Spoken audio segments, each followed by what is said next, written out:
পাঠিয়েছে হচ্ছে মৌলভীবাজার থেকে শাহান নামে এক ভাই। আমি আগেও তার ঘটনা একবার শেয়ার করেছিলাম, তো তিনি বলেছিলেন যে তিনি ঘটনা দেবেন, এবং এইবার তিনি দিয়েছেন তার নানার বাড়ির এক ঘটনা। আচ্ছা, তার নানার বাড়িতে তার মামার সাথে ঘটনা। তো আমাকে যখন যেভাবে তিনি বললেন আর কি, যে তার মামার বাড়ি নানার বাড়ি আর কি মৌলভীবাজারেই আর কি। তো সেখানে ঘটনা শুরুর আগে আমি একটি ছোট করে স্টার্টিংটা দিতে যাচ্ছি এভাবে, যে ওইখানে একটা মেয়ে 2015-তে সুইসাইড করে। আচ্ছা, তো মেয়েটা যে সুইসাইড করে একটা পেয়ারা গাছের সাথে ঝুলে সুইসাইড করে। তো সেদিন ভোরবেলা তার মা যখন ওয়াশরুমের জন্য যাচ্ছিল, তখন ওই ঘর থেকে বের হয়ে গাছের মধ্যে নিজের মেয়েকে এভাবে ঝুলন্ত অবস্থায় থাকে, নিজের চোখে দেখেন নিজের সেটা। চোখে। রাইট। তো হঠাৎ এরকম করে মেয়ে সুইসাইড করবে, দৌড়ে গিয়ে ঝাপটে, তখন এত কিছু মনে ছিল না, জোরে যে ঝাপটে ধরে মেয়েটাকে ধরে কান্নাকাটি শুরু করে। তো মার এরকম প্রলাপ এবং চিৎকারে তার বাবাও ঘুম থেকে উঠে দৌড়ে কাছে আসে, এবং বাবাও ভেঙে পড়ে এবং চিৎকার করে কান্না করতে থাকে মেয়ের ডেড বডি ধরে। কিন্তু তখন তারা নামাতে পারছিল না, ডেড বডিটা গাছ থেকে নামাতে পারছিল না। তো লোকজন তাদের চিৎকারে এবং কান্নাকাটি শুনে চলে আসে কাছে, এবং পুরা বাড়ি জমে যায়। আশেপাশের অনেক মানুষ ওই জায়গায় জমে যায় যে ডেড বডিটা কি, ডেড বডিটা দেখার জন্য। তো রাসেল ভাই 8টার দিকে পুলিশ আসে, পুলিশ এসে ডেড বডি নেয় এবং পোস্টমর্টেম করে। পোস্টমর্টেম করার পরে ওনারা পুলিশ বলে যে কেস ফাইল করতে, এবং কেসটি তারা ফাইল করে, কিন্তু কোনো প্রুফ তারা খুঁজে পায়নি, দিতেও পারে নাই, এবং কেস ফাইলটি পরে কেসটা পরে 1 বছর পর বন্ধ করে দিতে হয়। আচ্ছা, আমি আপনাকে একটু আগের কথাই বলে ফেললাম। তো বাই দিস টাইম তাদের বাসায় প্রথম 2-3 দিন কোনো প্রবলেম হয়নি। মেয়েটার বাসার কথা বলছিলাম। তো মেয়েটার মা তো এমনিতেই পাগল, প্রায় কিছুক্ষণ পরপর খালি মেয়ের কথা মনে পড়ে, আর মেয়েটার কোনো ভাই বোন ছিল না, তো একটা মাত্রই মেয়ে ছিল, ওই পরিবারে একটাই মাত্র মেয়ে। তো হঠাৎ কোনো কারণে কোনো কথা না জানিয়ে না বুঝে, মানে এমন হতে পারে সুইসাইড করার কিছু রিজন থাকতে পারে না, আশেপাশের প্রাসঙ্গিক কিছু রিজন, যেমন পছন্দের কেউ থাকতে পারে, অথবা বিয়ে দিয়ে দিচ্ছে, বা বিয়ে হয়ে গেছে, অথবা ঝগড়া লেগেছে বাসায় কারোর সাথে, এরকম কোনো রিজনই ছিল না সুইসাইড করবার জন্য। আচ্ছা, এবং এটা নিয়ে পুলিশ কোনো তদন্ত করে কোনো কিছু বের করতে পারে নাই। তো চতুর্থ দিন যেটা বলছিলাম, 2-3 দিন, মানে 2-3 দিনের পরে যখন মানে মিলাদ হয় বাসাতে, মিলাদের পরে আত্মীয় স্বজনরা কিছু আছে কিছু চলে যায়। চতুর্থ দিনের দিন রাতের বেলা 8টা-9টার দিকে ওই মেয়েটার মা জানালা দিয়ে মেয়েটাকে উঠোনে হাঁটতে দেখে। আচ্ছা, তো আমি রাসেল ভাই মেয়েটার নাম জানি না, বলে নাই নামটা। তো দৌড়ে যে দরজা খুলে চিৎকার দিয়ে তার মেয়েটার নাম নিয়ে চিৎকার দিয়ে দৌড়ে যে উঠোনে লেগে যাচ্ছিল, তখন ঘরের লোকজন সবাই মানে ওনাকে সান্ত্বনা দেওয়ার জন্য আটকে, যেও না তুমি, আসলে আমাদের মেয়ে মারা গেছে, ভালো করে বোঝানোর চেষ্টা করেছে। তো কোনোভাবে ঘরে আটকে রেখেছে, কিন্তু কতক্ষণ আর আটকে রাখবে, সে বারবার কান্না করেছে, পরে একটা সময় কান্না করতে করতে ঘুমিয়ে যায়। আচ্ছা, এই ঘটনাটা রাসেল ভাই ঘটতে থাকে আরো 2-3 দিন। প্রায় সময় মেয়েটার মা রাত্রবেলা এই জানালা দিয়ে দেখতো যে জায়গায় মেয়েটাকে গোসল করানো হয়েছে সেই জায়গায় বসে মেয়েটা খাচ্ছে, অথবা আশেপাশে ঘুরছে। বারবারই এরকম ভাবে আনতে যায়, ঘরে নিয়ে আসবো, কিন্তু তার হাজবেন্ড তাকে আটকে রাখে। তো এইটা রাসেল ভাই ঘর থেকে পাড়া মহল্লায় চলে যায়, লোকজন সবাই জানতে থাকে যে এই বাসায় এরকম হচ্ছে। মাটা বারবার নাকি বিলাপ পারতে পারতে মেয়েটার দিকে চলে যাচ্ছে, মেয়েটাকে নাকি উঠোনে দেখা যায়। সর্বপ্রথম এলাকার একটা লোক দেখে একটা গাছের মধ্যে একটা লাশ ঝুলছে, কাছে যাওয়ার পর দেখে লাশটা ভ্যানিশ হয়ে যায়। এরকম এলাকার লোকজন একজন থেকে শুরু করে বাড়তে থাকে। কেউ সন্ধ্যার পরে গেলে যখন ব্যাক করে ঘরের থেকে ঘরের ব্যাক করার দিকে আসে, ঘরে ব্যাক করে, ওই সময় কোনো না কোনো গাছে, এলাকার কোনো না কোনো গাছে কেউ না কেউ এরকম লাশ দেখতে পায়।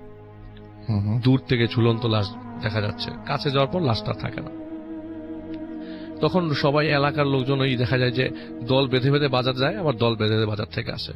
তারপরও রাসেল ভাই মানে বাড়ির এমন কোন জায়গা মিস নাই যেখানে লোকজন ওই লাশটা দেখে নেয় ঝুলন্ত অবস্থা। আচ্ছা, ওইটা ওই এলাকায় খুবই ফেমাস, অনেকেই দেখেছে, স্টিল নাও দেখে। কিন্তু কথা হচ্ছে আগে যেরকম মানে প্রতিনিয়ত দেখতো, এখন ওরকম দেখে না। তো বছরে 1-2 বার কেউ না কেউ দেখে রাসেল ভাই। আচ্ছা, তো এইটার সাথে আমি এখন যে কানেকশনের কথা বলছিলাম, যে মামার কথা, নানার বাড়িতে যে মামা, শাহান সাহেবের মামার কথা বলবো। তার মামার রাসেল ভাই একটু খারাপ অভ্যাস ছিল। অভ্যাসটা খারাপ বলতে কি, উনি তাস খেলতেন। আচ্ছা, মানে অলমোস্ট জুয়াই খেলতেন বাজারে যে। তো প্রতিদিনই বাজারে যেতেন। তো রাসেল ভাই এই ধরনের মানুষগুলো একটু ডিফারেন্ট হয় না, মানে একটু সাহসী হয় বা বুঝতে পেরেছি একটু সেটা, হ্যাঁ। মানে একটু অ্যারোগেন্ট হয়, একটু Right. ঝগড়াটে টাইপের হয় আর কি। তো তার মামা আর কি মানে বদমেজাজি আর কি। বদমেজাজি, এক্স্যাক্টলি।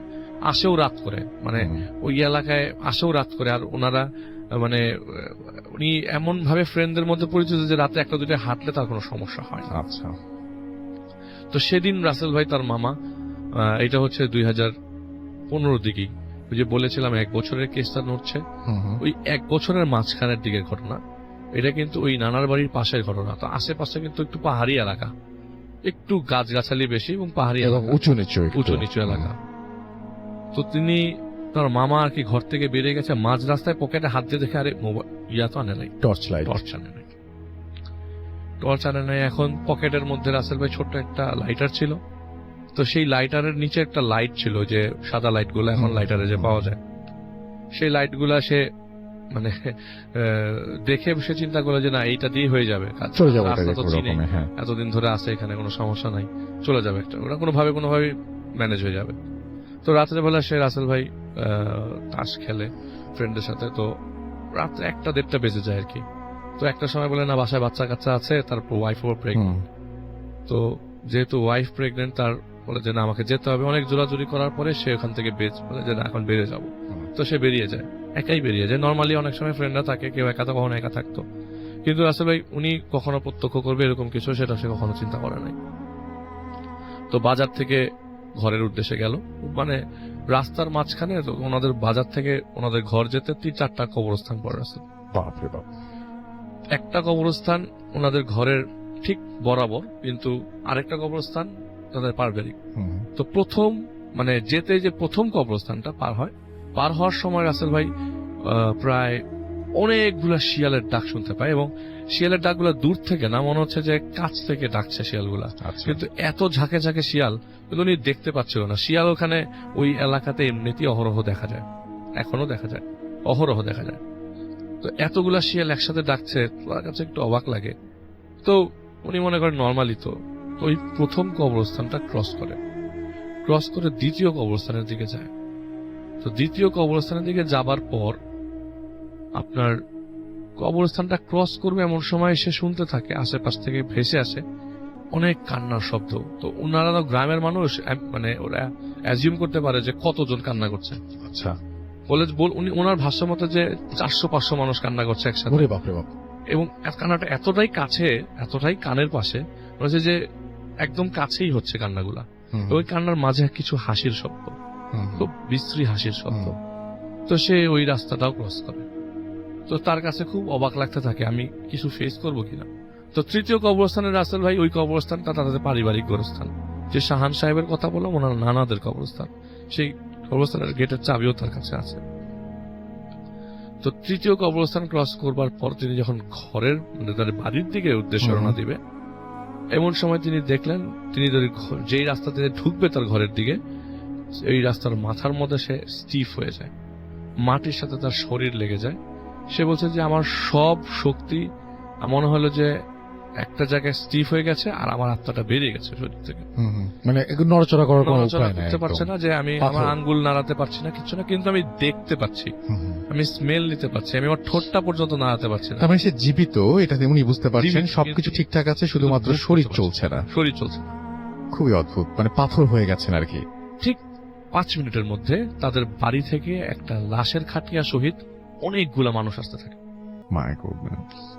লাশের খাটিয়া সহিত অনেকগুলা মানুষ আসতে থাকে, এবং মানুষগুলা মানে আসা যে শুরু করেছে, তাকে যখন ক্রস করে যাচ্ছে ওই মুহূর্তে সবার মুখে আশহাদু আল্লা ইলাহা ইল্লাল্লাহ আশহাদু আন্না মুহাম্মাদুর রাসূলুল্লাহ, তাকে ক্রস করে সে এইগুলো, এটা একদম স্পষ্ট শুনতে পেল। এবং শুনতে পাচ্ছে যে সবার মানে গ্রান পাচ্ছে, অনেক সুগন্ধি মানে গন্ধ পাচ্ছে, এবং সবাই যে তার পাশ কেটে যাচ্ছে, মনে হচ্ছে তার উপর দিয়ে কেউ চলে যাচ্ছে, কেউ স্পর্শ করছে না, তাকে ভেদ করে চলে যাচ্ছে সবাই। মানুষ যে যাচ্ছে, আসলে রাসেল ভাই ওই মুহূর্তে সে বলছে যে আমি এত সাহসী একজন মানুষ, আমি নিজের কাছে নিজে লজ্জা করে গেছি, আমি নিজে নড়তে পারছি না, কি হচ্ছে আমার সাথে। এবং মানুষ যে যাচ্ছে থামছে না, কন্টিনিউয়াস। একটা গ্যাপ যাওয়ার পরে আরেকটা লাশ বাড়ি থেকে বের। আচ্ছা। আরেকটা লাশ বাড়ি থেকে বের হওয়ার সময় ওইটার সাথেও মানুষ কন্টিনিউয়াসলি যাচ্ছে।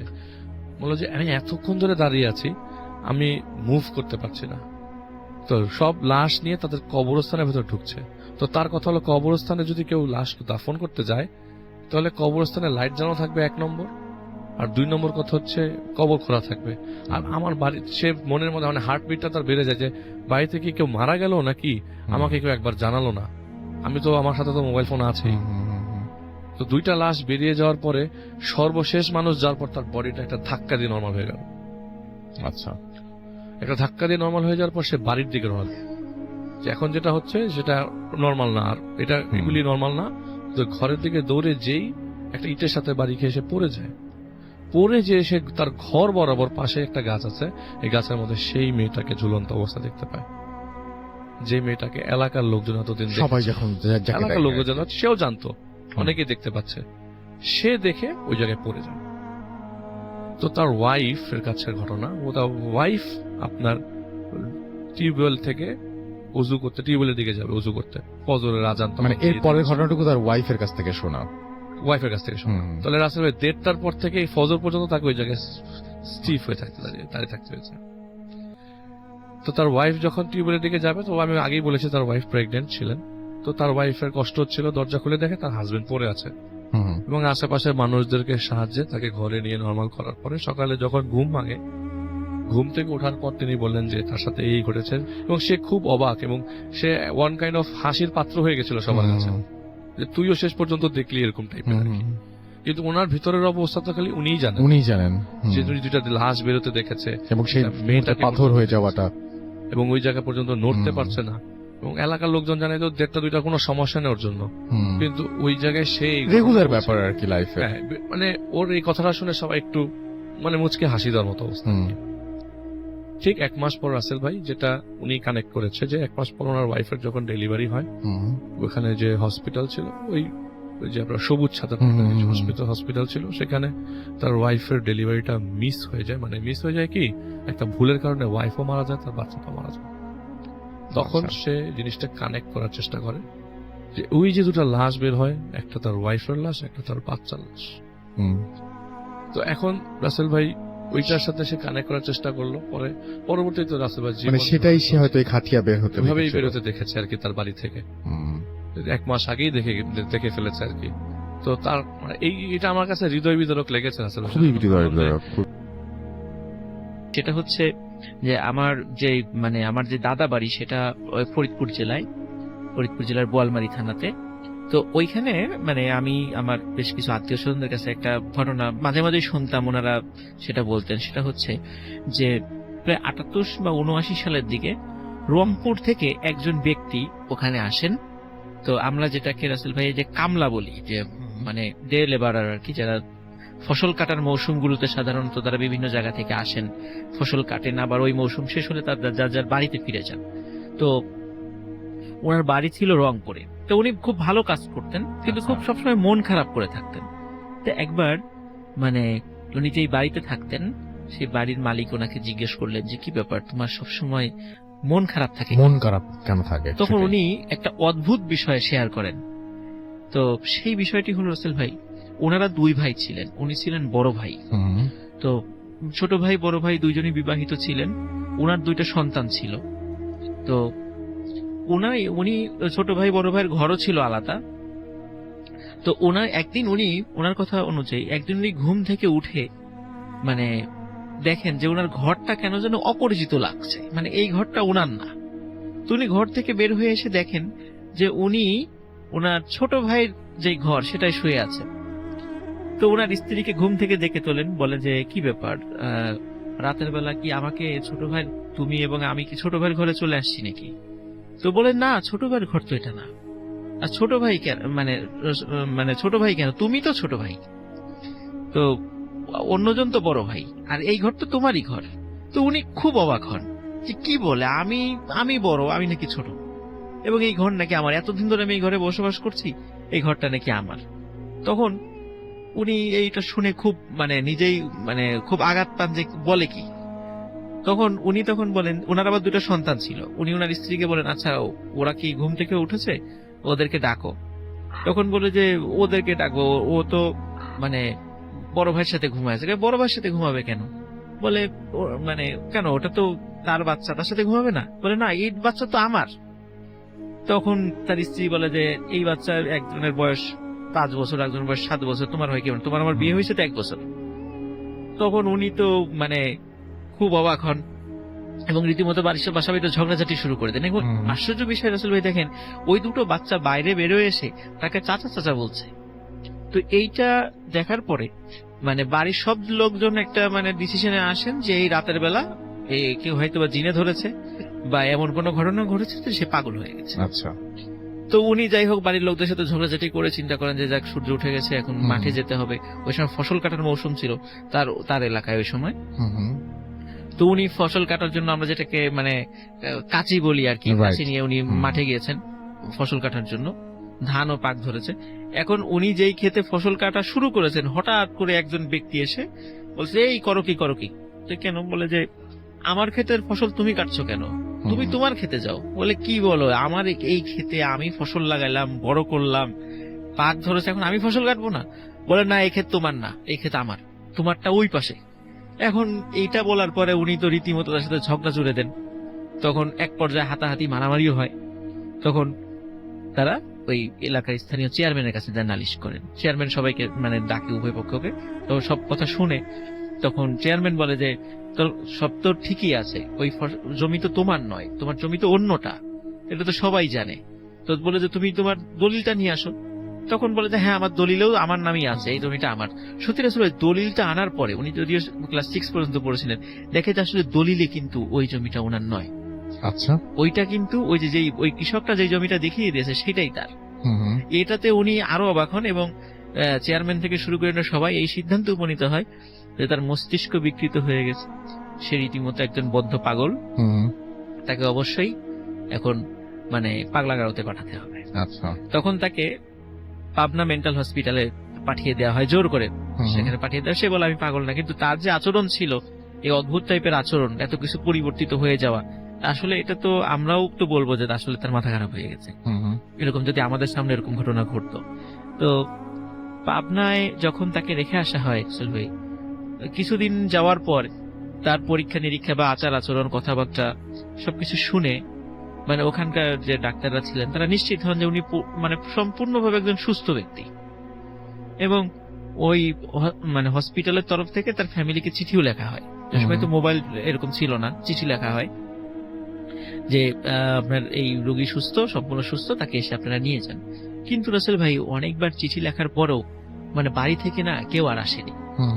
তখন যেহেতু একজন সুস্থ লোককে কতদিন আটকিয়ে রাখা যায়, সেটাই। তখন ডাক্তার সাহেবরা বলেন আপনি যেহেতু সুস্থ, আপনি তো নিজেই পথ চিনে বাড়ি যেতে পারবেন, তা আমরা আর আপনাকে আর রাখতে চাচ্ছি না, আপনি চলে যান। তখন ওনাকে ছেড়ে দেওয়া হয়। কিন্তু উনি আসলে পরিবারের সদস্যদের এই আচরণে এতটা মনে কষ্ট পেয়েছিলেন, উনি আর বাড়িতে ফিরে যান নাই। আচ্ছা, উনি এই ফরিদপুর অঞ্চলে চলে আসেন। সেখানে এসে এই কামলার কাজ শুরু করেন, ডে লেবারার যে কামলা আর কি, এটা শুরু করেন। তো রাসেল ভাই উনি ওনার কাজে কর্মে কিন্তু কোনো ছিল না, একদম স্বাভাবিক, সবার সাথে খুব ভালো সম্পর্ক ছিল। হ্যাঁ, মানে সবকিছু ঠিকঠাক ছিল, সবার খুব প্রিয় পাত্র এবং মানে কাজে ফাঁকি দেয় না এই হিসাবে তার একটা যথেষ্ট সুনাম ছিল আর কি। তার নাম ছিল হলো মানে এলাকায় তার ময়না নামে চিনতো আর কি। হ্যাঁ, ময়না নামে চিনতো, তার নাম ডাক নাম ছিল ময়না, তো এই নামে তাকে চিনতো। তো রাসেল ভাই একদিন মানে স্থানীয় ওনার সাথে সাথে যাদের সাথে উনি কাজ করতেন, আরো যারা মানে কামলা যারা ছিল, একদিন ফসল মানে কাটছিলেন উনি। কাটতে কাটতে মানে সবার সাথে গল্প করছে, কথা বলছে। কথা বলতে বলতে হঠাৎ মানে তার আশেপাশে যারা ছিলেন তারা ফিল করলেন যে এতক্ষণ এই ময়না আমাদের মধ্যে ছিল, এখন আর সে নাই। আচ্ছা, কোথাও নাই, কোথায় গেল, কি হলো, তার কোনো হদিসই আর পাওয়া গেল না। মুহূর্তের মধ্যে সে নাই। মানে এরপর থেকে রাসেল ভাই ওই ময়নার না আর কোনো হদিস পাওয়া যায়নি। তো সবাই বলে যে জিনে তাকে নিয়ে গেছে। এটা ওই স্থানীয় ভাবে সেটা প্রচলিত যে মাঠের ভিতর থেকে জিন তাকে মানে উধাও করে নিয়ে গেছে বা তাদের দেশে নিয়ে গেছে, আর কোনোদিন ফিরে আসেনি। তো রাসেল ভাই সে যে ঘটনাগুলো বলেছিল, পরবর্তীতে ওই স্থানীয় একজন লোক তার দেয়া ঠিকানা অনুযায়ী যে যাদেরকে বলেছিল তার গ্রামের বাড়ি কোথায়, দেশের বাড়ি কোথায়, সব তো একজন গিয়েছিল, যে উনি যে কথাগুলো বলেছিল সবগুলোর কিন্তু সত্যতা পেয়েছিল তারা, যে হ্যাঁ আসলে সত্যি সত্যি তার বাড়িতে এই ঘটনা ঘটেছিল। হ্যাঁ, তাকে আপনার হসপিটালে পাঠানো হয়েছিল, ফ্যামিলির লোকজন তাকে আনতে যায় নাই, তারপর সে এখানে চলে আসছে। এই যে রাসেল ভাই তার সাথে এই ঘটনাটা ঘটে যাওয়া, হঠাৎ করে তার উধাও হয়ে যাওয়া, এই বিষয়টা আসলে স্বাভাবিকভাবে দেখলে আমরা একটা জিনের কাজটা যে এরকম মনে করতে পারি যে একটা মানসিক একটা সমস্যা হতেই পারে।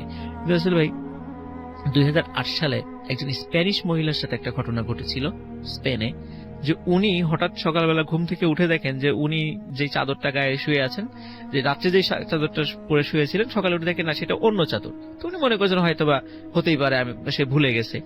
তারপর আসলে ভাই সে যখন অফিসে যায়, 20 বছর ধরে সে একটা অফিসে চাকরি করছিলেন, অফিসে গিয়ে দেখে সেই যে রুমে বসতেন, সেই রুমের বাইরে একটা অন্য ব্যক্তির নেম প্লেট লাগানো আছে। উনি মনে করছেন হয়তো বা সহকর্মীরা তাকে সারপ্রাইজ দেওয়ার জন্য এই কাজটা করতে পারে, তার হয়তো বা প্রমোশন হয়েছে। কিন্তু তিনি অফিসে যাওয়ার পরে দেখে একজন সহকর্মীও তাকে চেনে না, এবং সে জানতে পারে মানে তার অফিসের বিভিন্ন এমপ্লয়ীদের যে লিস্ট ঘেটে জানতে পারে সে ওই অফিসেরই অন্য একটা ব্রাঞ্চে দীর্ঘদিন ধরে কাজ করছেন, অথচ ওই ব্রাঞ্চে উনি কখনো যাই নেই।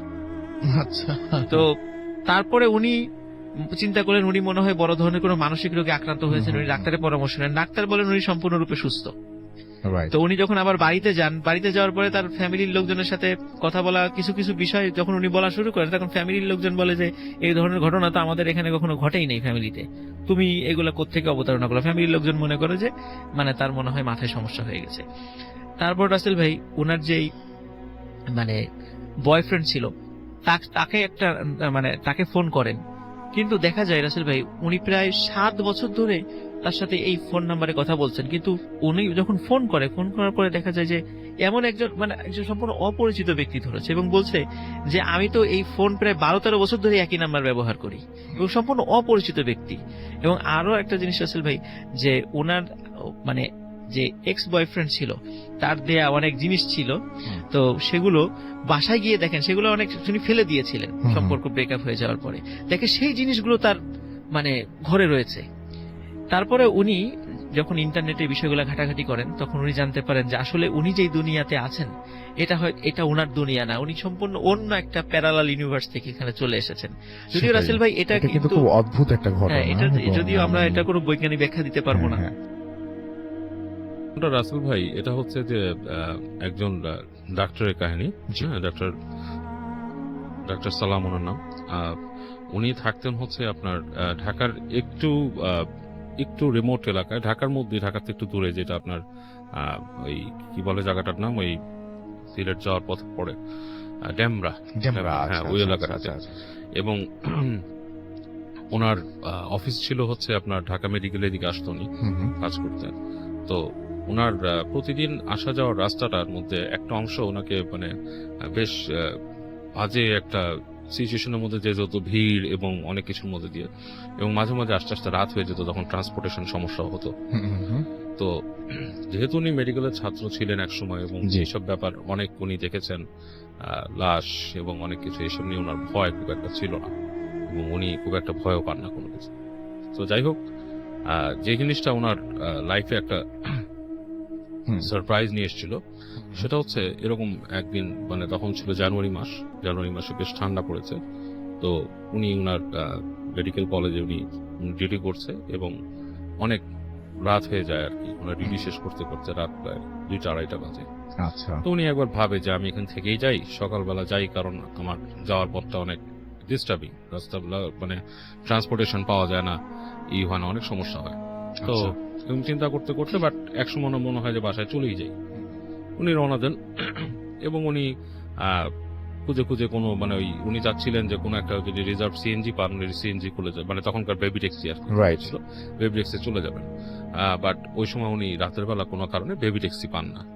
তো উনি শেষ পর্যন্ত একটা বাস পান, একটা বাস আসে, বাসে যাত্রী খুব কম, এরকম একটা বাসে উনি ওঠেন। ওঠার পরে উনি যে বাসের রাউটটাও ছিল ওইটা, তো নাকি ওনার ওই এলাকা দিয়ে নিয়ে যাবে আর কি। তো উনি ওঠেন বাসে, উঠে বাস চলতে থাকে, এবং শীতের রাত, বেশ লক্কর ঝক্কর মার্কা, মানে বাতাস ঢুকছে, চারপাশ থেকে।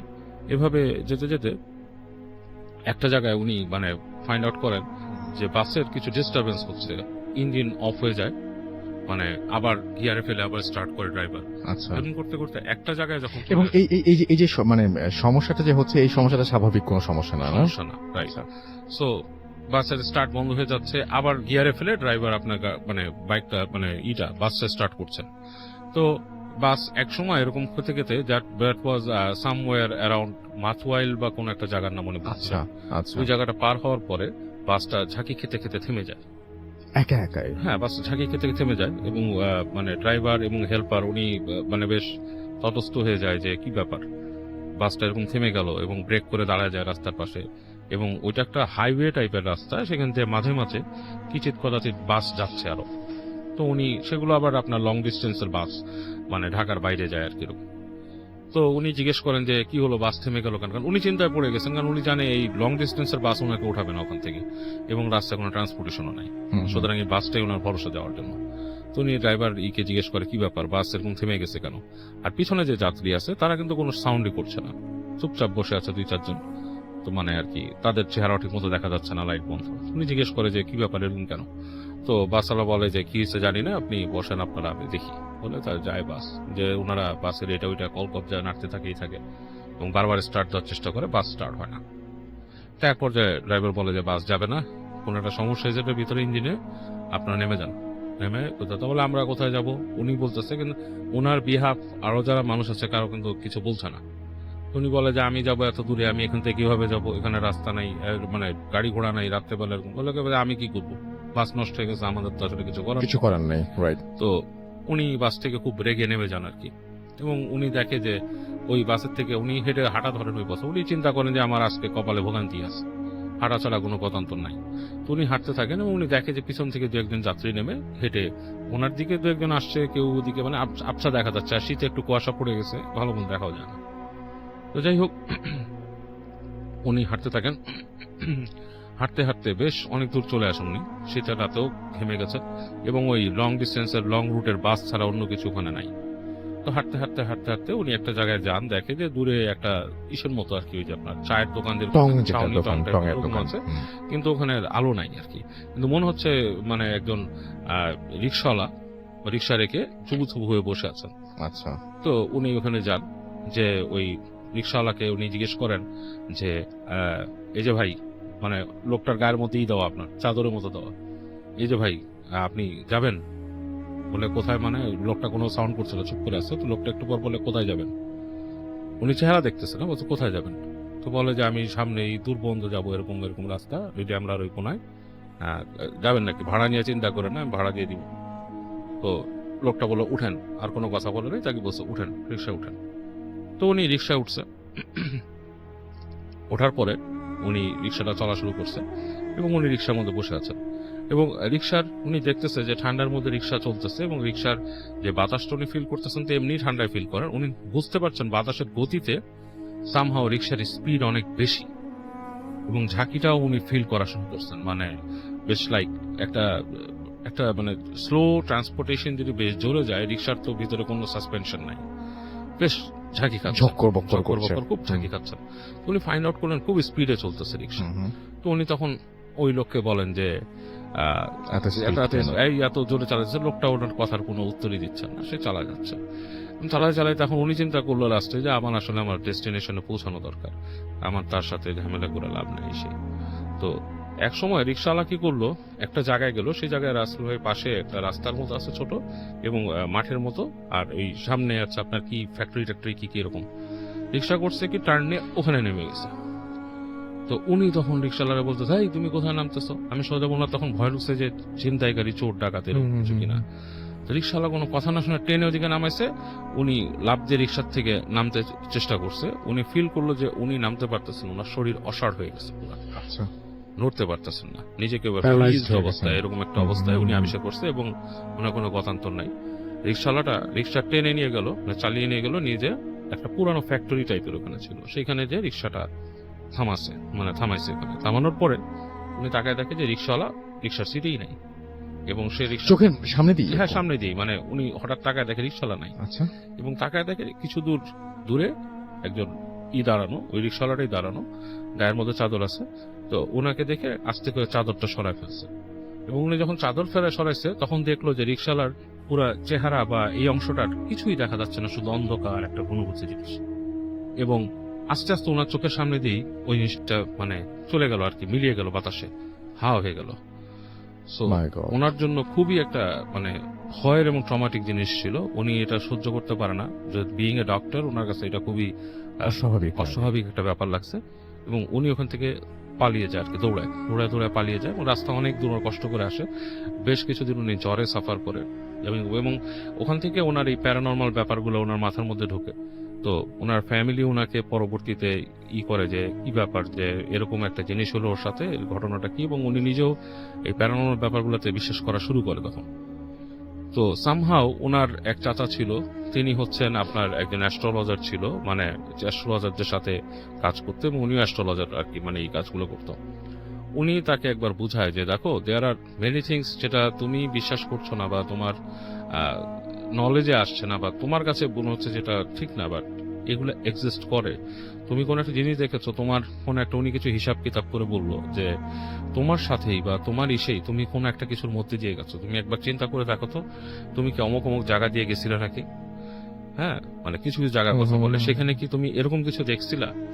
তখন উনি মিলায়, তো বলে যে তুমি যে জিনিসটা এনকাউন্টার করছিলা সেটা কিন্তু তোমার সাথেই ছিল, এবং তোমার পুরো এই ঘটনার জন্য কিন্তু সেই ইনভলভ ছিল, মানে তোমাকে এরকম একটা ইসে আসছে। এন্ড ইনফ্যাক্ট তুমি হয়তো কোনো রিক্সাতেই রাইড করো নাই, তোমাকে কেউ উড়ায় নেই, My goodness. ইলিউশন, কোন রকম ইলিউশন তোমার মধ্যে সৃষ্টি হয়েছে। তুমি কি চিন্তা করতে পারো? তখন উনি অনেক কিছু দেখছে, মিলায় দেখছে যে ওনার কিছু হয়, বাট উনি বেশ কিছুদিন মানসিক ভাবে একটু বিপর্যস্ত ছিলেন। উনি অনেকদিন জবে যান নাই, জব থেকে দূরে ছিলেন অনেকদিন, তারপর উনি আস্তে ধীরে আবার ঠিক হন। But now he believes in lot of things, সব প্রত্যেকটা জিনিস উনি বিশ্বাস করেন। ওয়ালাইকুম লিসেনার্স, তো আজকে যে ঘটনাটা আমি শেয়ার করতে চাই, প্রথমে বলে নিতে চাই রাসেল ভাই, আসলে অনেক সময় তো অনেক ঘটনা বলে ফেলি অনেক আগে থেকেই, তো আমার ঠিক মনে পড়ছে না আজকে যে ঘটনাটি বলবো যে এর আগে আমি এটা শেয়ার করেছি কিনা, তবে আমার যতদূর মনে পড়ে আমি এটা করিনি। এবার আমি নিয়ে এসেছিলাম, হয়তো সময়ের অভাবে করা হয়নি। তো সেই ঘটনাটি আজকে আমি শেয়ার করতে যাচ্ছি। তো রাসেল ভাই, আমি 2016 সালের ফার্স্টের দিকে মানে উত্তরবঙ্গের একটি জেলায়, মানে রংপুরে যাই একটা সেমিনার নিতে। ওখানে যে প্রতিষ্ঠান থেকে আমাকে নিয়ে যাওয়া হয়েছিল, তো সেই প্রতিষ্ঠানে ওই সেমিনার তো 3 দিন ব্যাপী একটা সেমিনার ছিল।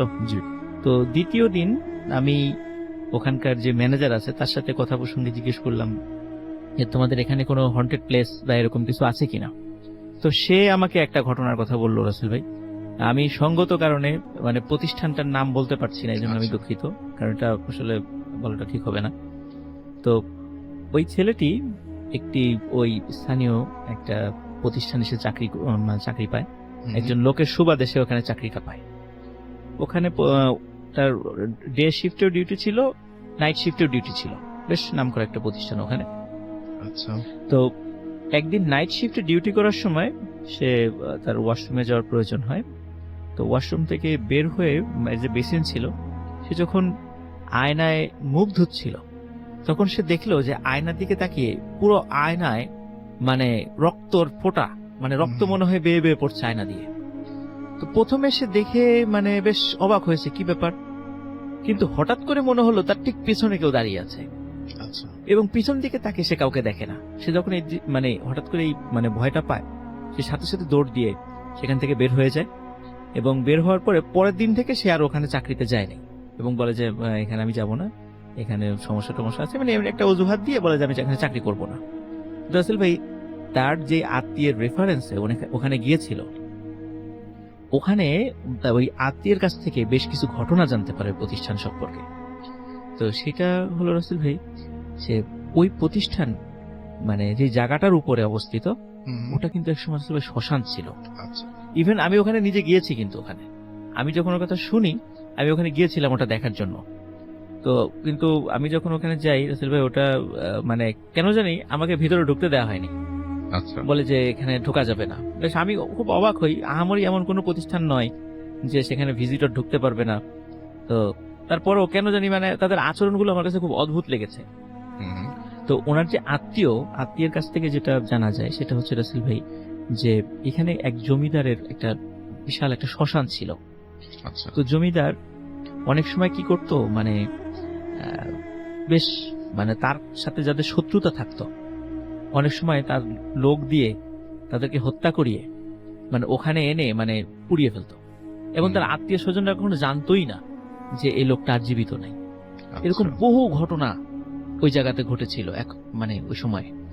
তো যখন এই বিষয়গুলো একটা সময় যখন মানে আমরা জানি যে 1950 সালের দিক থেকে কিন্তু বাংলাদেশে জমিদারি প্রথাটা বিলুপ্ত হয়ে যায়, তখন এদের দেশ ভাগের আগে মানে পাকিস্তান পিরিয়ড থেকে যখন এই বিষয়গুলো হয়ে যায়, তখন ওনারা কিন্তু আবার ভারতে চলে যান। তখন ওই জায়গাটা পরিত্যক্ত থাকে এবং ওই জায়গাটাই পরবর্তীতে এক সময় সরকার এটা নিজে নিয়ে নেয় আর কি।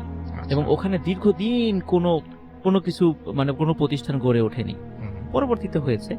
তো যাই হোক ভাই, ওখানে যেই ভাই যে চাকরিতে গিয়েছিলেন পরে এবং উনি চলে আসলেন, তো ওনার যে আত্মীয়, সেই আত্মীয় যে বিষয়টা বর্ণনা করেন সেটা হচ্ছে এমন যে ওখানে একজন ব্যক্তি মানে তার গল্প আর কি করেছেন যে ওখানে এক ব্যক্তি উনি চাকরিতে যান, তো প্রথম কয়েকদিন মানে ঠিকঠাক মতো ডিউটি করেন, যখন নাইট শিফটটা ডিউটি চলে আসে, দেখা যায় সকালবেলা বাসায় গেলে ওনার মধ্যে কিছু অস্বাভাবিকতা পরিলক্ষিত হতো। আচ্ছা। মনে হতো যে উনি সুইসাইড করবেন বা উনি জীবনের প্রতি খুব বিরক্ত, এরকম মনে হতো। তো অদ্ভুত ব্যাপার রাসেল ভাই, কোনো একদিন নাইট শিফটে ডিউটি করার পরে ওই ব্যক্তিকে আর খুঁজে পাওয়া যায়নি, আজও কোনো খোঁজ খবর নেই তার। এবং এটা কিন্তু উনি একা নন, এই ঘটনা নাকি মাঝে মাঝেই ঘটে ওখানে। আচ্ছা। তো এই ঘটনা এবং ওই যে আয়নায় যে এই যেরকম রক্ত দেখা যায়, এটা নাকি রাসেল ভাই এখনো ওখানে হয়, কিন্তু প্রতিষ্ঠানের খাতিরে ওনারা এই বিষয়গুলো কখনো প্রকাশ করেন না। তা আমিও প্রতিষ্ঠানের নামটা বলতে চাচ্ছি না। পুরান ঢাকা থেকে এসেছি। তো আজকে যে ঘটনাটা শেয়ার করব, এই ঘটনাটা বলেছে এক বড় ভাই, ওনার নাম হচ্ছে জিকু ভাই। তো ওনার নিজের সাথে এবং ওনার বড় ভাইয়ের সাথে এই ঘটনাটা ঘটে। এবং যেটা হয় যে উনি এবং ওনার যে বড় ভাই, ওনারা দুইজন কাজিন। তো ওনাদের দেশের বাড়ি থেকে যখন ঢাকায় ফিরবেন, তো তখন যেটা হয় যে ওনার দেশের বাড়ি পাবনা, এবং পাবনা থেকে তারা ঢাকায় বাইকের মাধ্যমে তারা আসবেন আর কি, এরকম একটা প্ল্যান করেন। এবং রাতের দিকে তারা এই জার্নিটা করে। তারা মানে সচরাচর ওই রোডটা দিয়ে সবসময় যায়, মানে তাদের এটা ইউজ টু যে সবসময় বাইক দিয়ে তারা মানে ঢাকায় ফিরবে। তো এরকমই এক রাতে তারা প্ল্যান করে ঢাকার উদ্দেশ্যে রওনা দিল। এবং এরপরে যেটা হয় যে মাঝ পথে যখন আসে, তখন যেটা হয় যে হঠাৎ করে পিছনে যে ভাইটা বসা ছিল, তো ওনার কাছে হঠাৎ করে ফিল হচ্ছিল যে বাইকটা যখনই আপনার ব্রেক করা হচ্ছে, তখনই ঠিক পিছন থেকে কোন একটা বাতাসের মতো একটা ঝাপটা এসে তার গায়ে বারবার লাগছে। এবং এরকম যেটা মনে হবে যে পেছনে কেউ একজন বসে আছে, মানে যখন বাইকের পেছনে কেউ একজন বসে থাকে, ব্রেক করলে যেমন একটা ধাক্কা লাগে, ঠিক সেরকম একটা ধাক্কা লাগতেছে একটু পরপর। তো এই কথাটা যখন সে তার যে ভাই, ছোট ভাই যে বাইকটা চালাচ্ছিল, তো তাকে যখন বলে, সে বলে যে আসলে এরকম কিছুই না, তুমি হয়তো ভুল, মানে তোমার কাছে ভুল কিছু একটা মনে হচ্ছে। তখন এমন কোনো ওয়ে ছিল না যে সামনে যে বাইক চালাচ্ছে সে পিছনে চলে যাবে এবং যে পেছনে বসা সে সামনে যে বাইকটা চালাবে, কেননা বাইক একজনই ওখানে চালাতে পারতো। তো সেই ক্ষেত্রে তাদের যে মানে রোটেশনটাও হয়নি করা, এবং যে বাইক চালাচ্ছিল সে বারবার বলছিল যে না, তুমি আসলে কোন একটা কিছু মানে এমনি জাস্ট হয়তো ভুল কিছু একটা হচ্ছে তোমার সাথে। কিন্তু সে বারবারই বলতেছে যে না, আমার একটা প্রবলেম হচ্ছে, আমার মনে হচ্ছে যে আমার বাইকের পেছনে কেউ একজন বসা।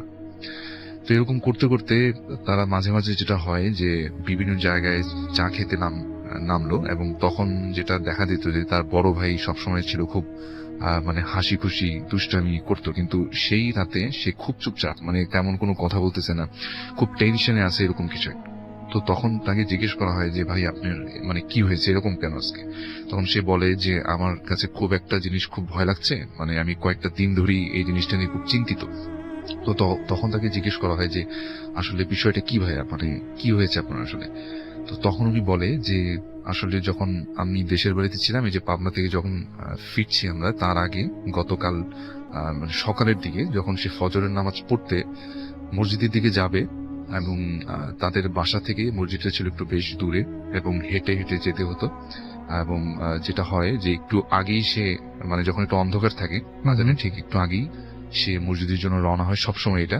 এবং উনি যখন তাদের বাসা ক্রস করে মানে একটা ঢালু পথ আছে সেই পথটা ক্রস করে যখন সে মসজিদ দিকে যাবে তার আগে ছিল একটা পুকুর এবং পুকুরের পাশে ছিল একটা অনেক পুরনো একটা আম গাছ। তো সেই আম গাছটাকে যখন সে ক্রস করে পুকুরে অজু করতে যাবে তখন তার হঠাৎ করে মনে হচ্ছিল যে পেছন থেকে তার মানে পিছনে কেউ আসতেছে একটু পর পর। আচ্ছা, তো যখন সে হাঁটে মনে হয় যে তার পেছনে কেউ একজন তাকে ফলো করছে, কিন্তু যখন সে পেছনের দিকে তাকায় দেখে যে কেউ না। সে এটা প্রথমে মনে করছিল যে হয়তোবা গ্রামের কেউ মুসল্লিরা তার পেছন পেছন আসতেছে কয়েকজন, কিন্তু যখন সে বারবার পেছনের দিকে তাকায় দেখে যে পেছনে কিচ্ছু নেই। তো এরকম ভয়ে ভয়ে সে যেতে যেতে একটা সময় যখন সে আম গাছটাকে সে ক্রস করবে, অনেক পুরনো সে আম গাছ, তখন তার চোখে পড়ে অনেক লম্বা একটা ছায়ামূর্তির মতো কালো একটা লম্বা আলখাল্লা পরে এরকম কিছু একটা আম গাছের নিচে দাঁড়িয়ে আছে। এবং সেটা সে একদম খুব ভালো মতোই নাকি দেখতে পায়। এবং এটা দেখার পরে সে যেটা চিন্তা করে যে না, আমি হয়তো কোনো ভুল কিছু একটা দেখে ফেলেছি। সেটাকে সে ক্রস করে যখন পুকুর পাড়ে অজু করতে যায়, তখন সে যখন অজু করার সময় বসলো তখনও তার কাছে মনে হচ্ছিল যে তার পাশে কেউ বসে অজু করতেছে তার মতোই। তো সে এই জিনিসগুলোর কারণে সে আরো বেশি ভয় পেয়ে যায় এবং সে একটা সময় যেটা হয় যে এরকম ভয় পেয়ে মানে মসজিদে যাওয়ার পথে সে সেন্সলেস হয়ে যায়। তো তখন তাকে ওই যারা মুসল্লিরা আসে তাকে মানে জিজ্ঞেস করে যে তোমার কি হয়েছে, আসলে তুমি কি খারাপ কিছু দেখছো? এবং সে বলে যে হ্যাঁ, আমি এরকম একটা কিছু ওই আম গাছের নিচে এরকম একটা ছায়ামূর্তির মতো দেখেছি। তখন ওই মুসল্লিরাও বলে যে আমরা সব সময় যেটা চেষ্টা করি যদি একটু অন্ধকার থাকে তখন এই পথটা দিয়ে মানে আমরা যাই না, মানে অ্যাভয়েড করি, কারণ এই গাছটা অনেক পুরনো এবং এখানে যেটা হয় যে অনেক মানুষ অনেক কিছুই দেখেছে এক সময়। তো এরপরে সব ঠিক হয়ে গেল মোটামুটি। এবং যেটা হলো যে সে তার ভাইকে ঘটনাটা বলতেছে এবং সে বলতেছে যখন মানে ওই জিনিসটা হওয়ার পর থেকে আমি যেখানেই যাই আমার কাছে মনে হয় যে আমার সাথে পিছন পিছন কেউ আসতেছে, বা আমি কোথাও বসলে আমার কাছে মনে হয় যে আমার পাশে কেউ একজন বসে আছে। ইভেন সে যখন এখন ঢাকায় ফিরতেছে বাইকের পিছনে বসা অবস্থায় তার কাছে এটাও মনে হচ্ছে যে তার পিছনে বসে কেউ আসতেছে। ওকে, হ্যাঁ। তো এভাবে করে তারা ঢাকায় ফিরলো এবং বেশ কয়েকদিন কেটে গেল। তো হঠাৎ করে রাত 2টার দিকে একটা কল আসলো, যে আমাকে ঘটনাটা যে শেয়ার করেছেন জিকো ভাই, ওনার কাছে একটা কল আসলো। তো কলের মধ্যে যেটা হয় যে তার ভাই আসলে তাকে কল করেছে, বড় ভাই, এবং সে তাকে কল করে ডাইরেক্ট বলে যে ভাই আমাকে তুই একটু সেভ কর, মানে আমি খুব মানে ভয় পাচ্ছি, তুই এখনই আমার বাসায় আয়। তখন 2টা থেকে 2:30 বাজে রাত্র। এবং ও বলে যে আমার ওই জিনিসটা আমার রুমে এখন আসছে এবং ওটা আমাকে মেরে ফেলবে, এরকম একটা কিছু সে বলে। তখন তার যে ছোট ভাই যে সে চিন্তা করে যে কি হলো আসলে, মানে তার কি কোনো সাইকোলজিক্যাল প্রবলেম হলো? আচ্ছা, 2:30টার দিকে উঠে আসাও তো একটু টাফ ব্যাপার। সে চিন্তা করলো আচ্ছা ঠিক আছে আমি সকালের দিকে আসি, তুমি ভয় পেও না, সকালের দিকে আসি। সে মনে করলো যে তার ভাইয়ের মনে হয় মাথায় সমস্যা হয়েছে বা কিছু একটা এরকম প্রবলেম। আচ্ছা। তো এরপরে সকালের দিকে একটা দুঃসংবাদ সে পেল ঘুম থেকে ওঠার সাথে সাথেই, যে দুঃসংবাদ হচ্ছে এরকম যে তার ভাই গতকাল রাত্রি সুইসাইড করে মারা গেছে। আচ্ছা। তো এই খবরটা শোনার পরে সে অনেক বেশি হার্ড হয় এবং সে যেটা চিন্তা করে যে হয়তোবা আমি যদি তখন যেতাম, মানে ওর কথাটা শুনে হয়তোবা আমি তাকে মানে বাঁচাতে পারতাম বা কিছু একটা তাকে সেভ করার চেষ্টা করতে পারতাম। তো এটা নিয়ে সে নিজেও অনেক ডিপ্রেসড থাকে কয়েকদিন, যে আসলে আমারই হয়তোবা ভুল ছিল এবং এটা তার ভাই আসলে হয়তোবা সত্যি কথাই বলেছিল যে এরকম কিছু একটা বারবার তাকে পিছু করছে। তো এরপরে আরো বেশ কিছুদিন কেটে যাওয়ার পরে তো যে ছোট ভাইটা ছিল, তো ওনার কাছে হঠাৎ করে একদিন রাত্রে উনি ঘুমাচ্ছিল, তো তখন ছিল শীতের রাত, তো হঠাৎ করে তার ঘুম ভেঙে যায় রাতে। ঘুম ভাঙার পরে সে যেটা ফিল করে যে তার রুমের ভিতরে মনে হচ্ছে অন্ধকারের ভিতরে একটা খুব বাজে একটা গন্ধ তার রুমের ভিতরে, মানে একটা মাংস পচা গন্ধ থাকে না, ওরকম একটা মাংস পচা গন্ধ তার রুমের ভিতরে। এবং সে চিন্তা করতে থাকে এরকম তো কিছু নাই যে এরকম গন্ধ আসবে। তো সে যখন চোখটা খুলে ভালো মতো দেখার চেষ্টা করে, সে দেখে যে মশারির বাইরে যে কালো ঘুটঘুটে অন্ধকার, সে অন্ধকারের থেকেও আরো ঘন কালো একটা কিছু একবার তার বিছানার এপাশ থেকে ওই পাশে হাঁটা চলাফেরা করছে। এবং সে এটা মানে মনে হচ্ছে সে শব্দ শুনতে পাচ্ছে, এরকম খুব ভয়ানক একটা কিছু, যে তার আশেপাশে সেটা চলছে, মানে হাঁটা চলাফেরা করছে। ইভেন তার মশারিটাও একটু পরপর মানে বাতাসে যেমন ফ্যান ছাড়া যেমন মশারিটা একটু নড়ে ওঠে, ঠিক সেইভাবে নড়ছে, মনে হচ্ছে যে তার মশারির আশেপাশে বা তার রুমটা অন্য একটা ডিমেনশনে চলে গেছে সবকিছু। আচ্ছা মনে হচ্ছে সে তার রুমটার ভিতরেই আছে ঠিকই, বাট আশেপাশে পরিবেশটা সম্পূর্ণ ডিফারেন্ট, একদম কালো একটা অন্ধকার তাকে গ্রাস করে বসেছে। এবং একটা সময় সে যেটা মানে খুব দোয়া পড়ার চেষ্টা করতে থাকলো, যে না নিজেকে যেভাবে সেভ করা যায়, কারণ সে বুঝতে পারছিল যে এটা আসলে নর্মাল কিছু একটা না, আচ্ছা। কোনো একটা ঝামেলায় পড়ে গেছে আসলে। তারপর সে যেটা দেখলো একটা সময় হঠাৎ করে তন্দ্রার মতো একটা তন্দ্রাচ্ছন্ন একটা অবস্থা তার মধ্যে চলে আসলো, এবং হঠাৎ করে সে খেয়াল করলো তার মশারিটা ঠিক যেখানে তার পাটা, মশারি ঠিক সেই জায়গাটাতে একটা কালো অনেক লোমশ একটা কিছুর মতো ওখানে বসে আছে। এবং ওই জিনিসটা থেকে যখন সে অন্ধকারের মধ্যেই দেখতে পেল যে ওই জিনিসটার চেহারাটা এমন যে মানুষের মতোই চেহারা, সেটাকে নারীও বলা যায় না, পুরুষও বলা যায় না, এবং সম্পূর্ণ রক্ত মাখা একটা চেহারা। আচ্ছা এবং ওটার চোখগুলো ঠিকরে বাইরে বের হয়ে আসছে, এবং জিভটা মনে হচ্ছে কেউ যখন ফাঁসি দিলে যে অবস্থাটা হয় ঠিক ওইভাবে বের হয়ে আসছে, এবং সম্পূর্ণ মানে মুখ থেকে রক্ত পড়তেছে এরকম একটা জিনিস। তো এটা দেখার পরে সে অনেক জোরে চিৎকার করে ওঠে, এবং চিৎকার করার পরে সে সেন্সলেস হয়ে যায়। এবং পরে যেটা হয় যে সকালের দিকে তার বাবা মারা তাকে ওখান থেকে করে যে কি হয়েছে তোমার, আসলে এটা কি হলো আসলে। তখন সে বলে যে আমি এরকম কিছু একটা দেখেছি। তবে এই কথাগুলো সে মানে সবার সাথে খুব একটা শেয়ার করে না, কারণ এগুলো আসলে এখন আমাদের বর্তমান যুগে অনেকটা বিশ্বাসযোগ্য হয় না অনেকের কাছে বললেও। তো সেই যেটা তখন সে বুঝতে পারে যে না আসলে তার বড় ভাই যে তার সাথে মানে আসছিল বাইকে করে, তখন যে তার বড় ভাই বলেছিল যে আমার সাথে কিছু একটা আসছে, তখন সেই জিনিসটা বিশ্বাস করতে বাধ্য হয় যে না আসলেই হয়তোবা তার বড় ভাইয়ের মৃত্যুর পিছনে হয়তোবা কোনো কারণ আছে। আচ্ছা হ্যাঁ, আচ্ছা, যেরকম তখন সে সেটা বিশ্বাস হ্যাঁ, করে বা ভেবে নেয়। হ্যাঁ হ্যাঁ, আধিক ভৌতিক কোন একটা কারণ আছে, এবং সে ওই ভয়টা পাওয়া শুরু করে যে যেহেতু তার বড় ভাইও মারা গেছে এবং সেও হয়তোবা বুঝি মারা যাবে, ওইটা হয়তোবা কোনো আচ্ছা। মৃত্যুদূত যেটা তার বড় ভাইকে নিয়ে চলে গেছে, এবং তাকেও হয়তোবা সেই রকম ভয় পাচ্ছে আসলে। তো এই ঘটনাটা সে একটা অনেক ভালো একজন আলেম, একজন হুজুরের কাছে ঘটনাটা শেয়ার করার পরে উনি যেটা ওনাকে বলে যে আসলে সবকিছু তো আল্লাহ হাতে, তুমি এই জিনিসটা নিয়ে ভয় পেও না, হয়তোবা ওটা খুব খারাপ একটা জিন ছিল, কোন একটা খারাপ কিছু ছিল যেটা তোমার ভাইয়ের সাথে চলে আসছে, এবং ওই ডেভিল যে জিনিসটা সেটা হয়তোবা তাকে হিপ্নোটাইজ করে মানে ফাঁসি যে মানে সুইসাইড যেটা করে সে সেই জিনিসটাকে করতে বাধ্য করছে। এবং তুমি যেটা করো যে তুমি ঠিক মতো ভালো মতো নামাজ পড়ো, আমল করো, আশা করি তোমার এই সমস্যাটা আর সমাধান হয়ে যাবে। তো তুমি মানে যখনই এরকম কিছু দেখবা তখনই তুমি সবসময় মানে আয়াতুল কুরসিটা পড়ার চেষ্টা করবা, এবং মনে একটা সবসময় সাহস রাখবা। তো এই ঘটনাটা আমাকে জিকু ভাই আমাকে বলছে ভাই, যে শেয়ার করছে যে ওনার লাইফে একটা এরকম একটা সমস্যা হয়েছিল এক সময় তার বড় ভাইকে নিয়ে, এবং এটা সে এখনো মানে কষ্ট পায় যে তার বড় ভাই যখন যাকে ফোন করেছিল তখন যদি সে সাথে সাথে তার বাসায় মানে পৌঁছাইতে পারতো, হয়তো তার বড় ভাই এখন বেঁচে থাকতো আর কি। রাইট, এই ছিল আমার ঘটনা ভাই। আসলে এখন যে ঘটনাটা আমি শেয়ার করব এটা আমার নানা বাড়ি আর কি, রাজশাহী জেলার বেলগাছি এলাকার ঘটনা। তো ঘটনাটি যার সাথে ঘটে তার নাম হচ্ছে কপিল উদ্দিন।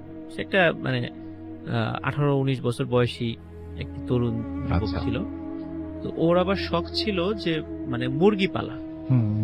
তো এর মধ্যে মানে যারা গ্রামে থাকেন বা যারা মানে গ্রামে যারা মুরগি পালেন, খেয়াল করবেন রাসেল ভাই যে অনেক সময় দেখা যায় কিছু ওই রাতে মানে সারাদিন ঘোরাঘুরি করার পরে মুরগিগুলো ঠিক মানে বাসায় না এসে অনেক সময় গাছে থাকে।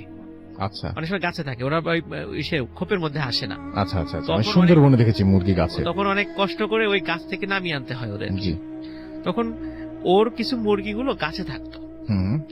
ওই তখন করতো কি রাতের বেলা ওই লাইট নিয়ে টর্চ নিয়ে, তখন ছিল যে 5 ব্যাটারি টর্চ ছিল না, টর্চ নিয়ে তখন ওই গাছে লাইট মারতো যে কোন গাছে মুরগি, বেশ কিছু গাছ ছিল ওই গাছের মধ্যেই কোনটাতে পাওয়া যেত। তো এরকম 3-4টা মুরগি কখনোই ভাই ধরে নিয়ে আসতে হতো প্রতিদিন রাতের বেলা সন্ধ্যার পরে। তো রাসেল ভাই এরকম প্রতিদিন ঘটতে থাকে।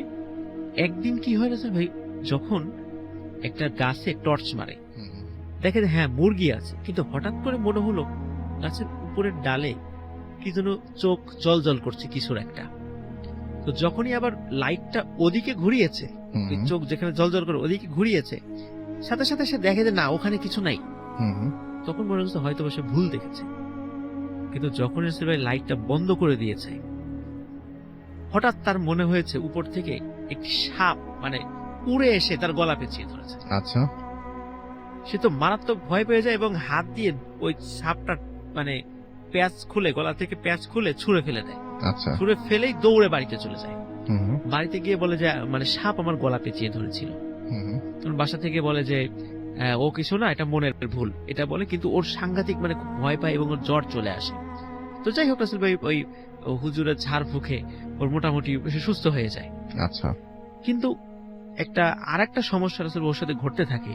ও রাতের বেলা হঠাৎ করে চিৎকার করে ওঠে, হুম যে সাপ সাপ বলে চিৎকার করে ওঠে। কি সাপ বলে যে আমার মনে হচ্ছে আমার বিছানার চাদরের নিচ দিয়ে একটা সাপ চলে যাচ্ছে। আচ্ছা।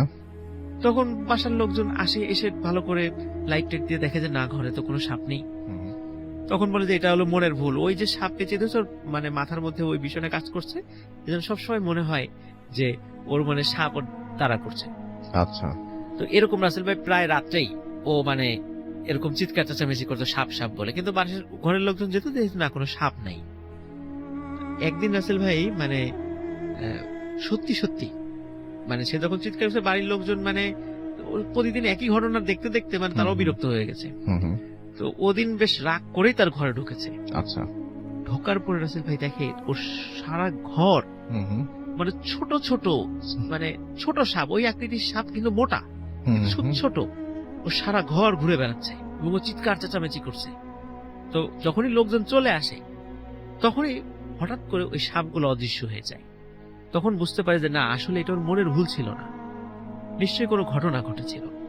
তখন এরা একটা ভালো একজন মানে আলেমের সঙ্গে সলা পরামর্শ করেন এবং আলেমরা তখন ওই আলেম উনি বলেন যে আসলে কিন্তু রাসূল ভাই আমাদের কিন্তু মানে শরীয়তে বলা আছে এবং আমাদের অনেক মুরব্বীরা এটা পরামর্শ দেন, রাতের বেলা কখনো গাছে টর্চ না মারতে। আচ্ছা। ও সময় কিন্তু অনেক অশরীরা ওইখানে বিশ্রাম করে। তো ও করতো কি, প্রতিদিন টর্চ মারতো, তো ওদের খুব বিরক্ত হতো। তো ওর প্রতিনিয়ত এরকম বিরক্ত করেছিল দেখেই ওরা কিন্তু ওকে ভয় দেখিয়েছিল। আচ্ছা। কিন্তু রাসেল ভাই ওই হুজুরের পানি পড়া এবং ঝাড় ফুঁকে কিছুটা সে সুস্থ হয় বটে, কিন্তু ওর মনের ভিতরে একটা মারাত্মক আতঙ্ক সৃষ্টি হয়ে যায়। সেটা হচ্ছে ও রাতের বেলা যখন হেঁটে আসতো ও বারবার খালি পিছনে তাকাতো। ওর খালি মনে হতো যে ওর পিছনে মনে হয় কোনো সাপ ফলো করছে তাকে। ও এক পা আগাতো আর পিছনে তাকাতো, এক পা আগাতো এবং পিছনে তাকাতো। এই যে ওর মনের ভয়, এই ভয়ে আস্তে আস্তে খুব সে মানে শুকিয়ে যেতে থাকে এবং একটা সময় রাসেল ভাই সে মারা যায়। আচ্ছা। তো এটা রাসেল ভাই অনেক ছোট্ট একটা ঘটনা যদিও, কিন্তু রাসেল ভাই এখানে আমাদের কিন্তু একটা শিক্ষণীয় আছে। আমরা কিন্তু অনেক সময় রাতের বেলায় এভাবে বিনা প্রয়োজনে গাছে টর্চ মারি, আসলে এটা কিন্তু উচিত না। যাই হোক, আমার কাছে সবচেয়ে বেশি অদ্ভুত লেগেছে সেটা হচ্ছে ঘরের মধ্যে সাপ ঘুরে বেড়ানোর ব্যাপারটা, এবং এটা যদি আপনি ঘুম ভেঙে উঠে দেখেন তাহলে আপনিও ভয় পাবেন। রাসেল ভাই যদি মনে হয় পিঠের নিচ দিয়ে একটা সাপ চলে যাচ্ছে তাহলে কি ভয়ঙ্কর অবস্থা মনে হয়। বেশ আগের কাহিনী আর কি, এটা 80-র দশকের কাহিনী, লাইক 88-89 এরকম একটা সময়ের কাহিনী। বাবর রোডে ঘটেছিল, মোহাম্মদপুর বাবর রোড। জি জি, বুঝতে পেরেছি। আচ্ছা, উনি নিষেধ করেননি কিছু বলতে, সেই জন্য আপনি নামটা বলে দিলেন জায়গাটা। আচ্ছা, এই বাবর রোড নিয়ে অনেক ঘটনা আছে, কিন্তু এই জন্যই বললাম যে মানে পুরো মোহাম্মদপুর নিয়ে আছে। জি, মোহাম্মদপুর, মিরপুর, পুরান ঢাকা, হ্যাঁ সেটাই নাউন না অনেক দিক দিয়ে। জি, তো বাবর রোডের ওই বাসাটার কাহিনী হচ্ছে, বাসাটা অনেক পুরনো ছিল রাসেল ভাই, এবং পাকিস্তান আমলের বাসা। তো আসাদ ভাইয়ের যে দুলা ভাই, উনি ওই বাসাটা মানে ওনাদের ইসে থেকে কিনে নেন আর কি, তার ফ্রেন্ডের কাছ থেকে বাসাটা কেনার পরে ওনাদের ছিল বাসাটা যখন উনি কেনেন, বাসাটার অলরেডি অনেক ভগ্ন দশা, মানে বাসার অবস্থা খুব একটা ভালো না, ওখানে নতুন করে দালান তুলতে হবে আর কি, এছাড়া ওখানে থাকার মতো অবস্থা নাই। তো আসাদ ভাইয়ের রেসপন্সিবিলিটি পড়ে ওই বাড়িটাতে থাকা, এবং বাড়িটা ওরা যখন ভেঙে তৈরি করবে এবং পুরো দায়িত্বই আর কি ওনার দেখাশোনা করবে, ওনার দুলা ভাইয়ের বাড়ি। তো উনি যখন ফার্স্ট যায় ওখানে, তখন বাসাটা এমন একটা জায়গায় পড়ছে, বাবর রোডের এমন একটা অংশে, মানে হুমায়ুন রোডের কাছাকাছি, ওই জায়গাটা বেশ অন্ধকার এবং মানুষজন একদমই থাকে না, প্রায় মানে নির্জন হয়ে যায় রাতের বেলা। এরকম জায়গা কিন্তু বাবর রোডে এখনো আমার ধারণা আছে, এবং আমার ধারণা না আছে, আসলে আছে, এখনো আছে। তো ওই জায়গাটা এরকম অন্ধকার হয়ে যায়। তো রাতের বেলা উনি আসছে, নর্মালি উনি থাকতে হচ্ছে বেইলি রোডের কাছে, বেশ মানে বিজি একটা এলাকা, ওখান থেকে এই অন্ধকার জায়গাটা এসে ওনার ভালো লাগছে না আর কি। তো রাতের বেলা উনি আপনার দেখা যাচ্ছে যে সময় কিভাবে কাটাবে এরকম চিন্তা করে উনি চিন্তা করলো যে একলা ওই বাসায় বসে না থেকে উনি শ্যামলী সিনেমা হলে সিনেমা দেখতে যায়। আচ্ছা। তো উনি সিনেমা দেখে রাত 9টা থেকে 12টা, এই গভীর রাতে লেট নাইট শো ছবি দেখে উনি শ্যামলীর থেকে ব্যাক করে আসতে থাকেন। তো উনি যখন আসেন পুরো রাস্তা নর্মালি আসেন, এসে যখন নাকি উনি আপনার ইসে ঢোকেন আর কি বাড়িটার যে গলিতে ঢুকেই উনি বেশ একটা ধাক্কা মতো খান কারণ উনি দেখছেন যে ওই বাসার ঠিক দুই পাশে কতগুলো কুকুর মানে মাথা উঁচু করে দাঁড়িয়ে বাসাটার দিকে তাকিয়ে আছে, না ঘেউ ঘেউ আরে করছে। ঘেউ ঘেউ করছে। লাইক কেউ একজন আছে, কাউকে দেখে কুকুর চিৎকার করছে। এখন উনি এটা দেখে একটু মনে করেন যে বাসায় কি কেউ ঢুকলো, আমার দায়িত্বে রেখে গেছে বাসা, হ্যাঁ বাসায় মানে মানুষজন আজে বাজে মানুষ যদি ঢুকে, এই একটা ভয় ওনার মধ্যে কাজ করছে যে মানে খারাপ মানুষ যদি ঢুকে। তবে 80 দশকের ওই সময়টাতে তখনও এরকম সিচুয়েশন ক্রিয়েটেড হয় নাই রাসেল ভাই, যে খালি বাসা পেলেই মানুষ ঢুকে পড়তো। আচ্ছা, হ্যাঁ, তো এসব চিন্তা করে উনি লাস্টে কিছুক্ষণ চিন্তা করে বাসা ঢুকবে কিনা। উনি হেঁটে হেঁটে ওখানে একটা ক্যাম্প আছে, ক্যাম্পের কাছে যায়, ওখান থেকে সিগারেট কিনে নিয়ে উনি আবার আসে। এসে দেখে যে ঠিকই কুকুরগুলো এখনো ওইখানে দাঁড়ায় আছে, ঘেউ ঘেউ করে, আবার গড় করতেছে। তো উনি একসময় আস্তে আস্তে হেঁটে হেঁটে বাসার কাছে যায়। বাসার কাছে যখন যায় কুকুরগুলো ওনাকে দেখে মানে দেখাতে গড় করছে, মানে জিনিসটা হচ্ছে কুকুর উল্টা চিৎকার করার বদলে ওনাকে দেখে যেন সাহস ফিরে পায়, এরকম একটা ব্যাপার কুকুরের। তো উনি আস্তে করে যে ওই বাসার মূল গেটটা খুলে, মানে ওই যেটা নর্মাল যে লোহার গেট ছিল আচ্ছা, ওটা খুলে উনি আস্তে আস্তে ঢুকে, এবং ওনার বুকের ভিতরে কেমন যেন একটা ভয় কাজ করতে থাকে। মনে হচ্ছে একটা খালি বাড়ি, যেগুলো দরজা জানালা মানে কিছুগুলো খোলা ভেতরের দিকে, কাঠের দরজা, কাঠের জানালা, তার মধ্যে কাঁচ লাগানো এবং কয়েকটা জানালা খোলা, এবং উনি ওই খোলা জানালা দিয়ে ভেতরে দেখতে পাচ্ছেন অন্ধকারের মধ্যে আবছা কিছু দেখা যায়, মানে মনে হচ্ছে যে ঘরের ভেতরের কোন একটা শ্যাডো টাইপের কিছু। হ্যাঁ এরকম মনে হচ্ছে, এবং একটা ভ্যাবসা গন্ধ। এরকম খালি বাড়িতে কখনো যদি আপনি যান রাসেল ভাই, আপনার কাছে কিন্তু মনে হবে যে বাড়ির ভিতরে আলাদা একটা প্রাণ আছে, বাড়ির নিজেরই খুব ভালো একটা প্রাণ কথা আছে। বলেছেন, খুবই ভালো কথা বলেছেন যে আপনি নিজে বাড়ির ভিতরেও মানে বাড়ির নিজের একটা ক্যারেক্টার আছে, বাড়ির এবং ভিতরে এটা সত্যি কথা রাসেল ভাই, আমরা যখন বাড়ি করি, আমি আমাদের বাসা পুরো খালি করে ফেলছি, একতলা বাসা, সেখানেও কিন্তু আমি যখন ঢুকছি আমার মনে হচ্ছে কিছু একটা বেরোবে ঘরের ভেতর থেকে, এরকম একটা ফিলিংস। আমার Alright. নিতান্ত পরিচিত একটা বাসা, সেখানেও আমার এরকম মনে হয়েছে। তো উনার এই জিনিসটা উনি যখন বলে, এই উনার এই ফিলিংসটা আমি বেশ ভালো মতো বোধগম্য হচ্ছে আমার। তো এরকম হলে উনি সিঁড়িতে তারপর উঠে যায়। তো সিঁড়িগুলা মোজাইকের সিঁড়ি, উনি বলছে যে বেশ মানে নকশা করা ছিল, সে পাকিস্তান আমলের বাড়ি। উঠে উপর উঠে গেছে। তো উনি যখন নাকি দোতলায় যায়, দোতলায় যে উনি যে রুমটার মধ্যে থাকতে আর কি, যেখানে ওনার মানে একটা চৌকি রাখতে, উনি টেবিল রাখতে থাকার মানে যে উনি লাইট জ্বালার পরে মানে ওনার সেট আপ করে সবকিছু রেখে ঠেকে উনি বসে থাকে কিছুক্ষণ, বসে থেকে এক সময় ঘুমানোর চিন্তা করে। তো যখন বাতি নিভাইতে উনি শুয়ে পড়ছে, তো কিছুক্ষণ শুয়ে শুয়ে চিন্তা করতেছে যে এরকম কুকুর, এবং কুকুর ডাকতেছে অনবরত, কিন্তু কুকুর ডাকছে। তো কুকুর কেন ডাকে বা বাসাটা খালি, একটু ভয়ও পাচ্ছে, ভূত প্রেত ভয় একটু মনে ওনার ধরছে, কারণ উনি জানে যে এই বাসাগুলোকে নাকি পাকিস্তান আমলে যখন যুদ্ধের সময় পাকিস্তান বাহিনী নাকি এগুলোকে কনসেন্ট্রেশন ক্যাম্প হিসেবে তৈরি করছে, এবং বিভিন্ন রকমের মানে অত্যাচার এসব বাড়ির মধ্যে হয়েছে। তো একটু ভয়ও পাচ্ছে সব স্মৃতিতে।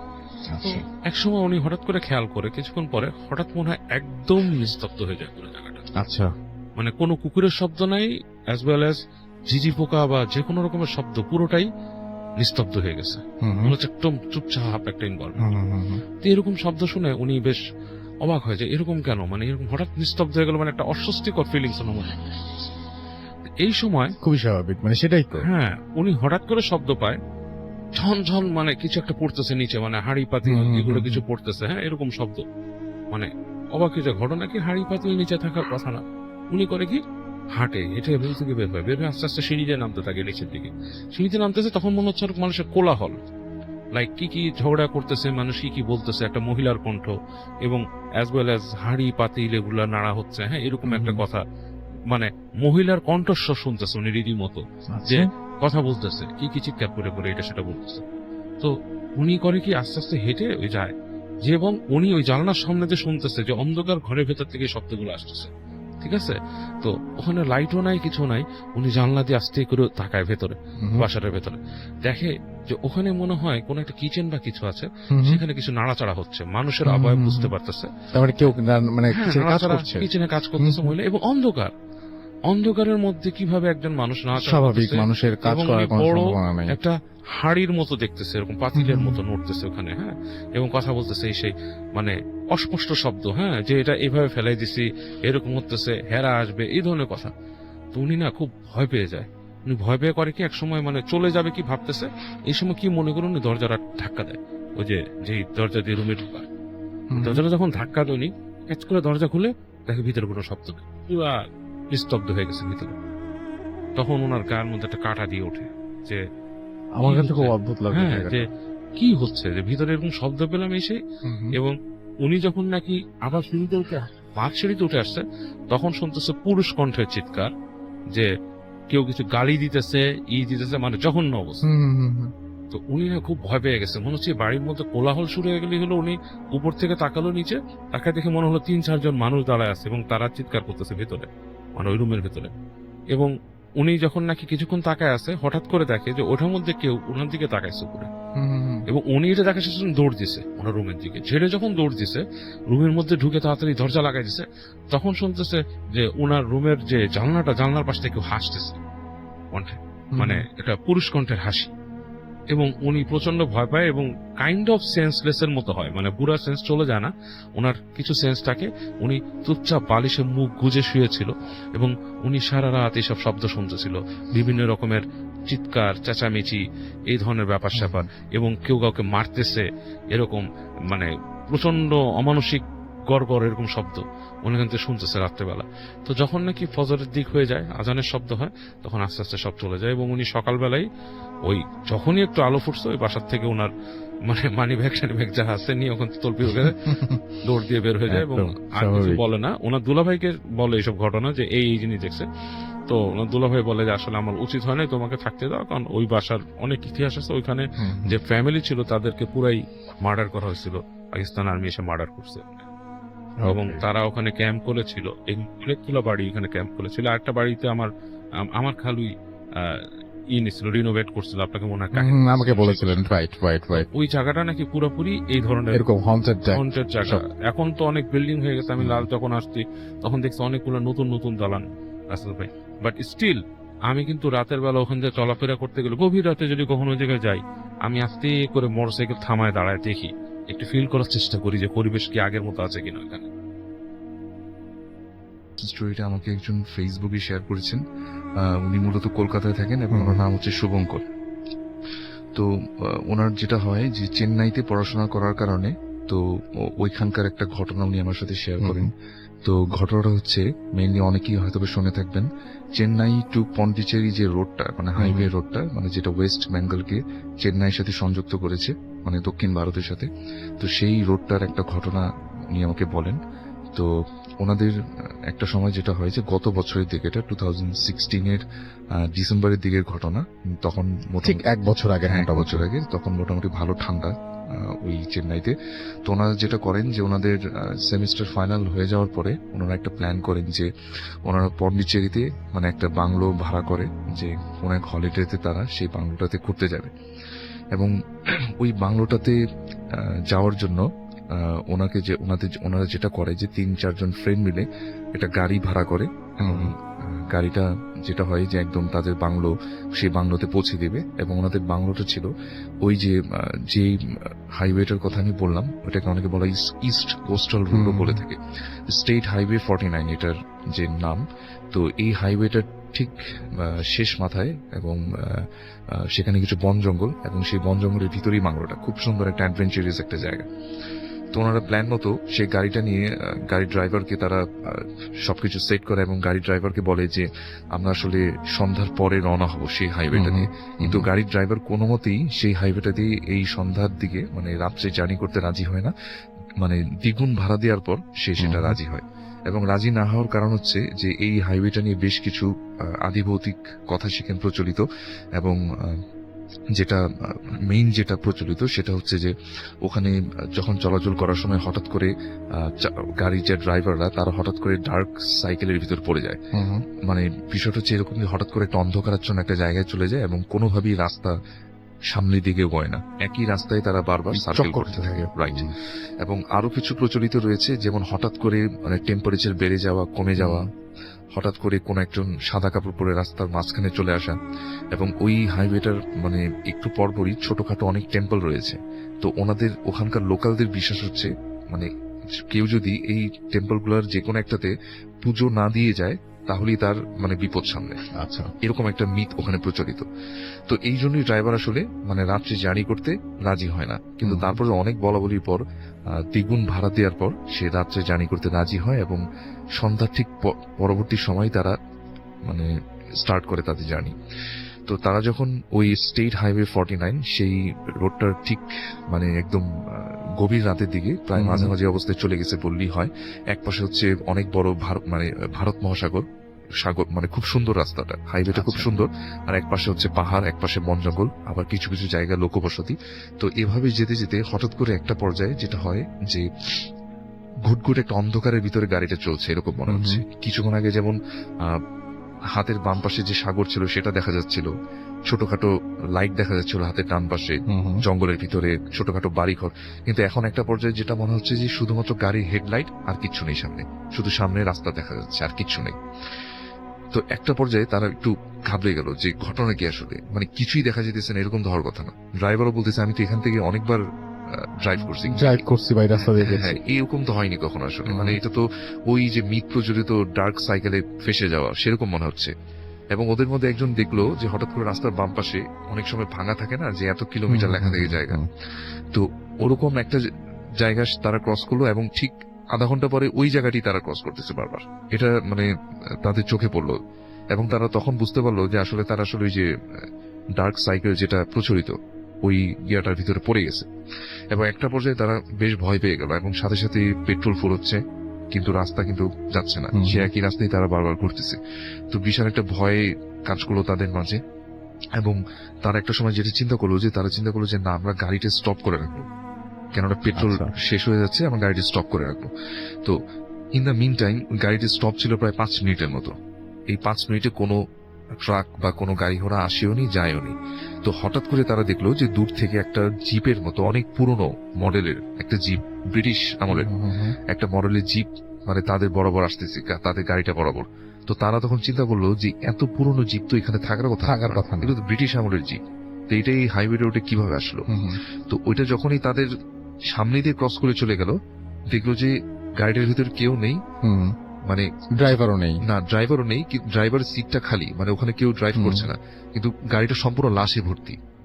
ঠিক আছে, গাড়িটা সম্পূর্ণ লাশে ভর্তি এবং তাদের সামনে দিয়ে ক্রস করে চলে গেল। এবং তাদের কাছে মনে হচ্ছিল যে লাশগুলো অনেকটা ব্রিটিশ মানুষদের লাশ থাকে না যেরকম, মানে আমাদের নর্মাল, আমাদের মতো না, আমাদের মতো না, সোজা কথা। তো এই জিনিসটা তাদের চোখে পড়ছে এবং সাথে সাথে পাশে যে ভারত মহাসাগর সেটাও তারা চোখে পড়লো, ওশানটা, এবং সবকিছু হঠাৎ করে মানে আগে যেমন একটা ডার্কনেসের ভিতরে হারানো ছিল, এখন হঠাৎ করে আবার সবকিছু ঠিক হয়ে গেল, নর্মাল হয়ে গেল একদম পুরো 1 সেকেন্ডের মাথায়। গাড়িটা ক্রস করে চলে গেল তাদেরকে জিপটা এবং সব ঠিক হয়ে গেল। তারপর তার আস্তে আস্তে সামনের দিকে আবার গেল। আচ্ছা, মেনলি ভাই এটাই ছিল ঘটনা। হচ্ছে উত্তম কুমার নামে, সে আপনার থাকে হচ্ছে ঢাকার বাইরে। জি। তার কাহিনী, সে যখন নাকি ম্যাট্রিক পরীক্ষা দিয়েছে সে সময় তার কাহিনী, জি আজ থেকে প্রায় 5-10 বছর আগের মতো। জি। যাই হোক, তো উত্তম কামাররা থাকতে হচ্ছে বেশ গ্রামে আর কি। সেই গ্রামটা মোটামুটি আন্ডার ডেভেলপ ছিল, আচ্ছা, সেখানে বিদ্যুৎ বা এগুলো ছিল না আর কি, এরকম একটা জায়গা। এবং ওখানে রাতের বেলা সবাই আর্লি ঘুমিয়ে পড়তো। আচ্ছা, কাহিনী বলার কারণ হচ্ছে কাহিনীর অংশ এটাই। সো উত্তমরা ওখানে থাকতো, তার এক চাচা ছিল, মানে কাকা বলে তারা, মানে খুব হাঁপানির অসুখ ছিল তার। আচ্ছা, এবং সে অসুস্থ ছিল, কাশতো, শ্বাসকষ্ট হতো, মাঝে মাঝে মরি অবস্থা হয়ে যেত, বাট তারপরও তারা তাকে আবার সুস্থ হয়ে যেত আর কি। আচ্ছা। তো একদিন রাতে ওরকম শীতেরই রাত ছিল গ্রামে, এবং বেশ আপনার শীতের সময় তার হাঁপানির প্রকোপ খুব ওঠে। তো তার কাকা খুব খুব অসুস্থ হয়ে গেছে এবং সন্ধ্যার থেকে খুব মানে নরম অবস্থায়, এবং তার বিছানা থেকে উঠতে পারছে না, হাঁপানির রোগ। তাকে লেপ চাদর দিয়ে ঢেকে রাখা হয়েছে এবং ওরা চেষ্টা করছে রুমের ভিতরে যত রকম একটু আলো টালো জ্বালিয়ে একটু গরম রাখা যায় রুমটাকে, এরকম একটা অবস্থা। তো এরকম রেখে তারা বাসায় বসে আছে এবং উত্তমকে দায়িত্ব দেওয়া হয়েছিল যে ছোট মানুষ, তুমি তোমার কাকার আশেপাশে থাকো, তার যখন খারাপ অবস্থা হয়, পানি চেতে পারে, কোনো সমস্যা হতে পারে, তুমি তাকে দেখবে। যাই হোক, এরকম একটা সময় তো ও কাকার পাশে বসে আছে, কিছু করার নেই, এবং ওখানে বিজলি বাতিও নেই। ও বসে ওই আলোর মধ্যে বসে একটা গল্পের বই পড়ছে আর কি। তো এরকম সময় দেখে এক সময় কাকা কাশি শুরু করলো, কাশতে কাশতে কাশতে কাশতে বললো যে আমাকে বাথরুমে নিয়ে যা। তো উনি চিন্তা করলো যে আমার উনি রাতের বেলা ওনাকে নিয়ে যাব বাইরে, উনি উঠতে পারে কিনা। তারপর অনেক করে সে তার কাকাকে ধরে উঠালো। উঠে দেখে যে যখন সে তার কাকাকে নিয়ে যাচ্ছে, বেশ আপনার কাকা কাঁপছেন, থরথর করে কাঁপছেন এবং শ্বাস জোরে জোরে নিচ্ছেন। খুব খারাপ অবস্থা। উনি বলতেছে, কাকা ঠিক আছে, তোমার আর কিছু লাগবে, মালিশ করা লাগবে? বলে না, আমার বাথরুমে নিয়ে যা। তো উনি কষ্ট করে উত্তম তার কাকাকে টেনে মানে অনেক কষ্ট করছে, নিয়ে বাথরুমের দিকে যাচ্ছে। তো বাথরুমে গেল, কাকাকে বাথরুমে ঢুকাই দিয়ে সে বাইরে এসে দাঁড়ায় আছে। তো ভিতরে মানে ওয়েট করতেছে কাকা কখন শব্দ দিবে, কি করবে তখন। আর তো বসে আছে, হঠাৎ সে শুনতে পাচ্ছে তাদের বাথরুম যেটা ছিল ঘরের পাশ থেকে একটা হাঁটার রাস্তা, ছোট, বেশ কিছু দূর দিয়ে আপনার বাথরুম। ওখানে বাথরুমগুলো ঘর থেকে একটু দূরেই রাখা হয়। আচ্ছা। হ্যাঁ, যদিও তাদের নাকি খুব ভালো পাকা বাথরুম ছিল বাইরে। তো হঠাৎ করে ও শুনতেছে ওদের ঘরের এই সাইড থেকে, মানে যেখানে ওদের একটা রান্নাঘর আছে, সেখান থেকে একটা মানে হাসির শব্দ, কুক কুক করে কেউ হাসতেছে। এবং বেশ বৃদ্ধ টাইপেরই গলা, একজন মানুষ হাসতেছে। হাসিটা কেমন টেনে টেনে হাসি। আচ্ছা। হ্যাঁ, এবং ও কনফিউজ হয়ে গেল যে কি ব্যাপার। এবং হ্যাঁ, গ্রাম খুব কুসংস্কারশূন্য জায়গা ছিল তখনকার সময়। এখনো হয়তো আছে অনেক জায়গা যেগুলো আন্ডার ডেভেলপ প্লেস। তো অনেক কিছুই মানুষ শুনে, এখনো চিন্তা করছে কে হাসতেছে, এরকম হাসার কোনো কথা না। তার বাবা মা যেটা আছে তারা বাড়ি, মানে যে বাসাটা তার বেশ দূরে, ওখান থেকে হাসির আওয়াজও আসার কথা না। এবং কাকা তো বাথরুমে, অসুস্থ মানুষ, সে হাসবে কেন? আর সে আসবে আরেকটা অপোজিট ডিরেকশন। রাইট। তো খুব কনফিউজ হয়ে এবং ভয় পেয়েছে সে থরথর করে কাঁপছে, তার গায়ের মধ্যে শাল পরা। সে আস্তে আস্তে করে হাসির উৎসের দিকে যাচ্ছে। দেখা যায় হাসির শব্দটা বাড়তেছে। তো যখন সে ওই পাকটা পার হয়ে ওখানে সামনে বেরোলো, উঠানের মতো জায়গাটায়, দেখে যে ওই রান্নাঘরের যে দোরগোড়া, সেখানে তার কাকা বসে আছে এবং তার চুল এলোমেলো, গায়ের মধ্যে চাদর নেই, এবং তিনি হাসতেছে। হেসে বলে, উত্তম রে, তুই চলে যা, সবাইকে খবর দে, আর আমিও চলে যাচ্ছি। তুই সবাইকে খবর দে, আমিও চলে যাচ্ছি। মানে যেখানে রেখে আসলো সেখানে নাই, উনি অন্য জায়গায়। বাথরুমে, এবং কিন্তু সে বাইরে বসে আছে। বাইরে বসে আছে। তো ওর মানে শীতের দিনও সে দরদর করে ঘামা শুরু করছে। এই কাকাকে তার ভয়ঙ্কর লাগতেছে। মানে আমি চলে যাচ্ছি, তুই সবাইকে খবর দে। তো ও আবার তখন সাহস করে বলছে, তুমি কোথায় চলে যাচ্ছ? তখন তাকে বলছে চুপ, মানে খুব কড়া চুপ বলে চাচা হেঁটে উল্টা দিকে হাঁটা দিছে। সে দেখছে চাচা হেঁটে চলে যাচ্ছে তাদের বাড়ির সীমানা পার হয়ে। একসময় সে দিল যে তার চাচা বেশ দ্রুত লম্বা লম্বা পা ফেলে দৌড় দিয়ে মাঠ দিয়ে চলে গেল। ও ওখানে স্থবির হয়ে বসে আছে। বসে থেকে একসময় সে ভয় তার বাবাকে ডাকা শুরু করে, চিৎকার করে ওর বাবাকে নিয়ে আসে। ডাকার সময় বাবা বেরিয়ে আসে, বাসার ভেতর থেকেই বেরিয়ে আসে এবং এসে জিজ্ঞেস করে কি হয়েছে। সে বলে কাকা চলে গেছে। কোন দিকে? বলে এদিকে। তো বাবা বলে এদিকে কোথায় যাবে? দূরে ক্ষেত, ক্ষেতের পর নদী, ওদিকে। তারা তোর কাকা কই গেছিল? বলে বাথরুমে গেছে। বাথরুমে যেয়ে দেখে লোকটা মরে পড়ে আছে বাথরুমে। আচ্ছা, ওকে। তো এটার ব্যাখ্যা আমি হয়তো এইভাবে দিতে পারি যে ওই ভদ্রলোকের সাথে সবসময় আমাদের সবার সাথে একটা কারিন থাকে, জিন থাকে। হয়তো সেই জিনটা তাকে ছেড়ে ওই সময় চলে গেছে এবং যাওয়ার সময় উত্তমকে একটা দেখা দিয়ে গেছে। এই কাহিনীটা হচ্ছে আপনার কামাল ভাইয়ের বলা। এটা আপনার আমাদের যুদ্ধ পরবর্তী সময়কার। হ্যাঁ, জি, আমাদের আপনাদের মুক্তিযুদ্ধের পরের কাহিনী। তো ওনারা ওই সময় আর কি দুই ভাই পড়াশোনা করতে ঢাকাতে আসেন আর কি, ঢাকা ইউনিভার্সিটিতে এলাকায় আসেন। তো থাকার জন্য ওনারা হলে থাকার একটা ব্যবস্থা হয়। তারপরেও ওনার বাবা চাচ্ছিলেন না যে ওনারা হলে থাকেন, ওরা যাতে অন্য কোথাও থাকার একটা ব্যবস্থা ওনাদের করে দেওয়ার জন্য ওনার বাবা চেষ্টা করেছিলেন। তো ওনার বাবার বন্ধুর বাসা ছিল হচ্ছে বকশীবাজার এলাকায়। তো মানে ওনার বাবার বন্ধুর বাসা ছিল বকশীবাজার এলাকায় আর কি। তো ওনার বাবার বন্ধু যিনি ছিলেন তিনি ওদেরকে বলেন যে আমার বাসাটা কিন্তু অনেক দিন ধরে আপনার তালা মারা অবস্থায় আছে। হ্যাঁ, এবং বাসাটা আমরা কেউ থাকি না, আমরা যেহেতু বিদেশে চলে আসছি সবাই, এবং একটা পোর্শন সবসময় তালা মারা থাকে। তো তোমার ছেলেরা যদি থাকতে চায় থাকতে পারে, বাট ওইখানে কিছু কিন্তু উপদ্রব আছে। তো বলছে কিসের উপদ্রব আছে? বলে যে না, উপদ্রব হচ্ছে যে ওইখানে মানে ওই অনেকে ভয় টয় পায় আর কি। হ্যাঁ, এখন আচ্ছা, ওই জায়গাটার জন্য আমরা খুব একটা ভাড়া দিয়েও রাখতে পারি না। তো ওরা যদি থাকতে পারে থাকুক। এর মধ্যে আবার যুদ্ধের সময় নাকি ওই আর কি পাকিস্তান আর্মি সেখানে থাকছিল, ক্যাম্প করছে এদিক ওদিকে এসে। যাই হোক, তো ওর আব্বা মনে করে যে এটা স্টিল এ বেটার অপশন, ছেলেকে ওখানে রাখলে এবং নিজেও উনি আসতে পারবেন মাঝে মাঝে, এরকম চিন্তা করে ওই বক্সিবাজারের ওই বাসাটার একটা অংশ আর কি। বাসাটা ছিল এরকম যে একটা পুরানো বাড়ি, এবং ওটা দিয়ে ঢুকলে একটা সিঁড়ি পড়ে হাটের ডান দিকে, যেভাবে কামাল ভাই বলছে আর কি, এবং উঠলে ডান দিক দিয়ে উঠে একটা বারান্দার মতো আছে বাসার সাথে। বারান্দাটা অনেকটা লাইক আপনার ওই যে লোহা এবং দিয়ে বানানো আর কি, ওই মানে লোহার গ্রিল আর কাঠের পাটাতন এরকম দিয়ে বানানো আর কি, এবং ভিতরে গেলে পরপর 3টা রুম আছে আর কি ওখানে। আচ্ছা, এখন ওনারা ওই বাসায় যে পরে ওঠেন আর কি। তো ওই বাসায় যে ওঠার পরে যখন নাকি রুম খুলেন তখনই দেখছিলেন যে বাসার অবস্থা খুবই বিদিকিচ্ছিরি অবস্থা, মানে মাকড়সার জাল টাল হয়ে অনেক অনেক দিন ধরে একেবারে পড়ে একাকার আছে আর অবস্থা। কি। হ্যাঁ, যাই হোক, ওনারা 2 ভাই এবং আশপাশ থেকে একটা মানে বুয়া টাইপের এনে বাসাটাকে পরিষ্কার করান। পরিষ্কার করে ওনারা 2 জন ওখানে উঠেন আর কি, 2 ভাই। তো ওনার ছোট ভাই যে ছিলেন, কামাল ভাইয়ের ছোট ভাই তমাল, উনি ওনার থেকে বেশ খানিকটা ছোট, উনি ইউনিভার্সিটিতে পড়ে না, মানে কলেজে পড়ার কথা এরকম বয়স আর কি।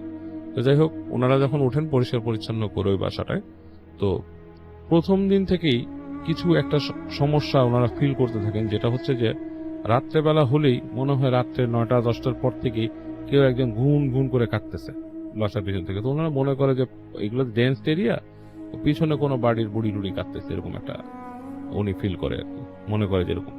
তো এরকম 2-1 দিন যাওয়ার পরে একদিন ওনারা শুয়ে থাকার পরে ওই কামাল ভাই শুয়ে আছে আর কি, উনি দেখতেছে যে ওনাদের যে রুমটা, ওই পাশের যে কর্নারের রুমটা, রাত্রেবেলা অন্ধকার, তখন একদম অন্ধকার হয়ে গেছে, শুধু রাস্তার মধ্যে কিছু আর কি আপনার রিক্সার বেল টেল এরকম শোনা যায় আর কি।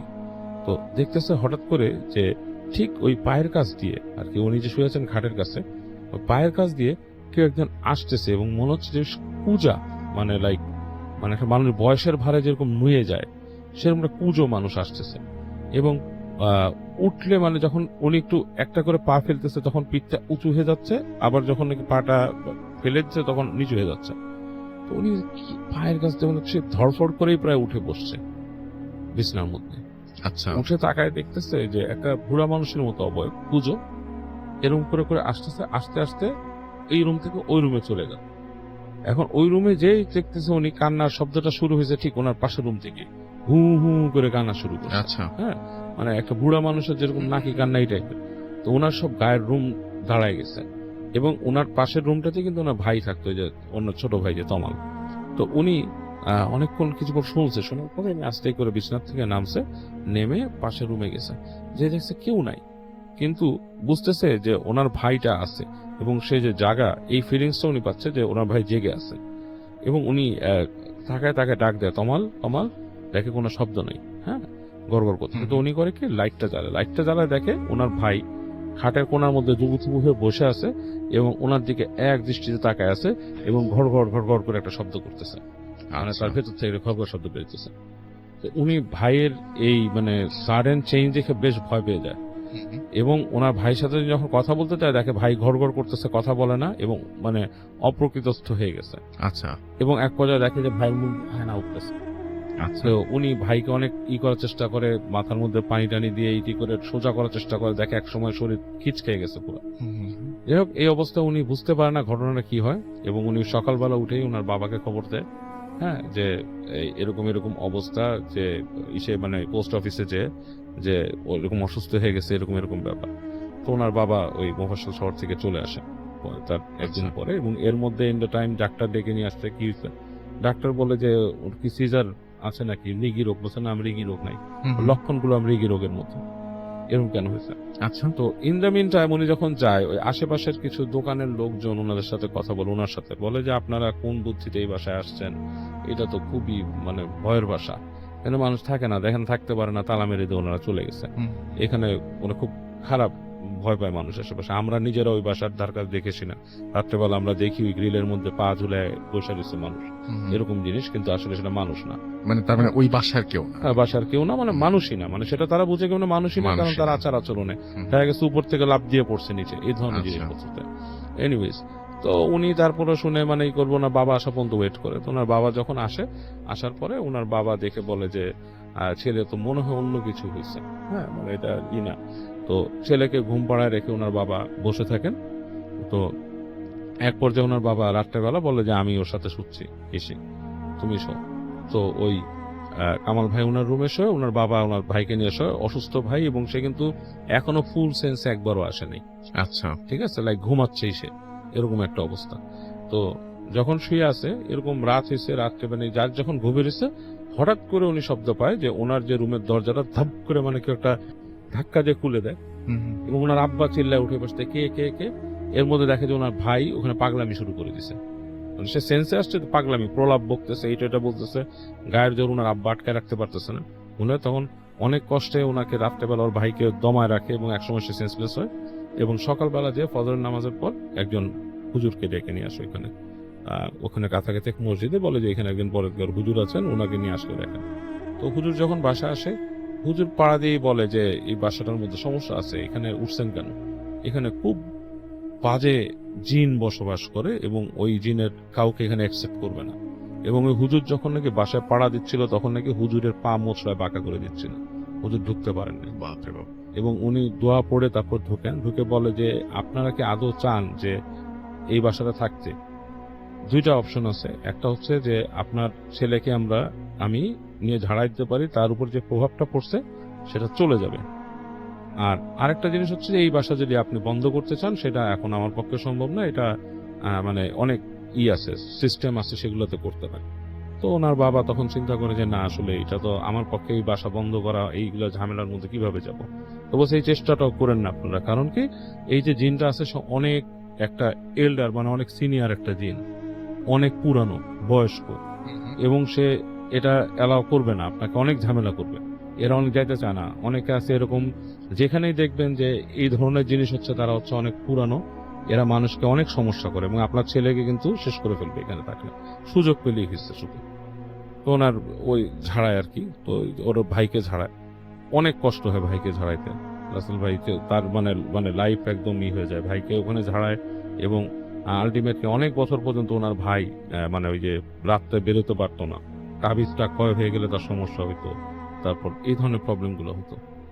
এবং ওই আলটিমেটলি ওই বাসা নাকি পরবর্তীতে আমি জানি না এখনো আছে কিনা, ওটা বলছে কামাল ভাই যেটা বলছিল যে বাসাটা এখনো থাকতে পারে, কারণ ওই জায়গায় ডেভেলপার ঢুকে নেই এখনো, সম্ভব না এই জন্য না। বোধহয় হয়তো। বলছে যে ওই মানে একটা নির্দিষ্ট জায়গা উনি বলছে, ওই জায়গায় গেলে যদি বাসাটা এখনো থাকে, তাহলে দেখবা আমার বিশ্বাস ওখানে এখনো মানুষ থাকে না। ঘটনা বলবো সেটা নওগাঁর। জি।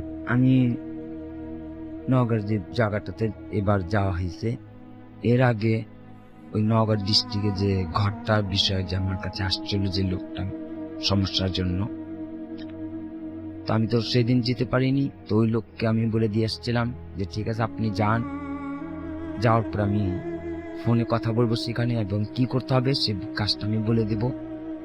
যে সেইখানে যাওয়ার পর আমাকে কল করেন, এবং সেখানে আমি তাকে বলছি যে যেই ঘরটাতে আপনার সমস্যা হইতেছে, সেই ঘরের প্রধান যে দরজাটা, এটা আমাদের একটি পর্দা দিয়ে দিবে, এবং অবশ্যই সেই ঘরটাতে জিন থাকবে না কে থাকবে তার জন্য একটা প্লেটের মধ্যে কয়েকটা মিষ্টি দিয়ে আপনি চলে আসবেন।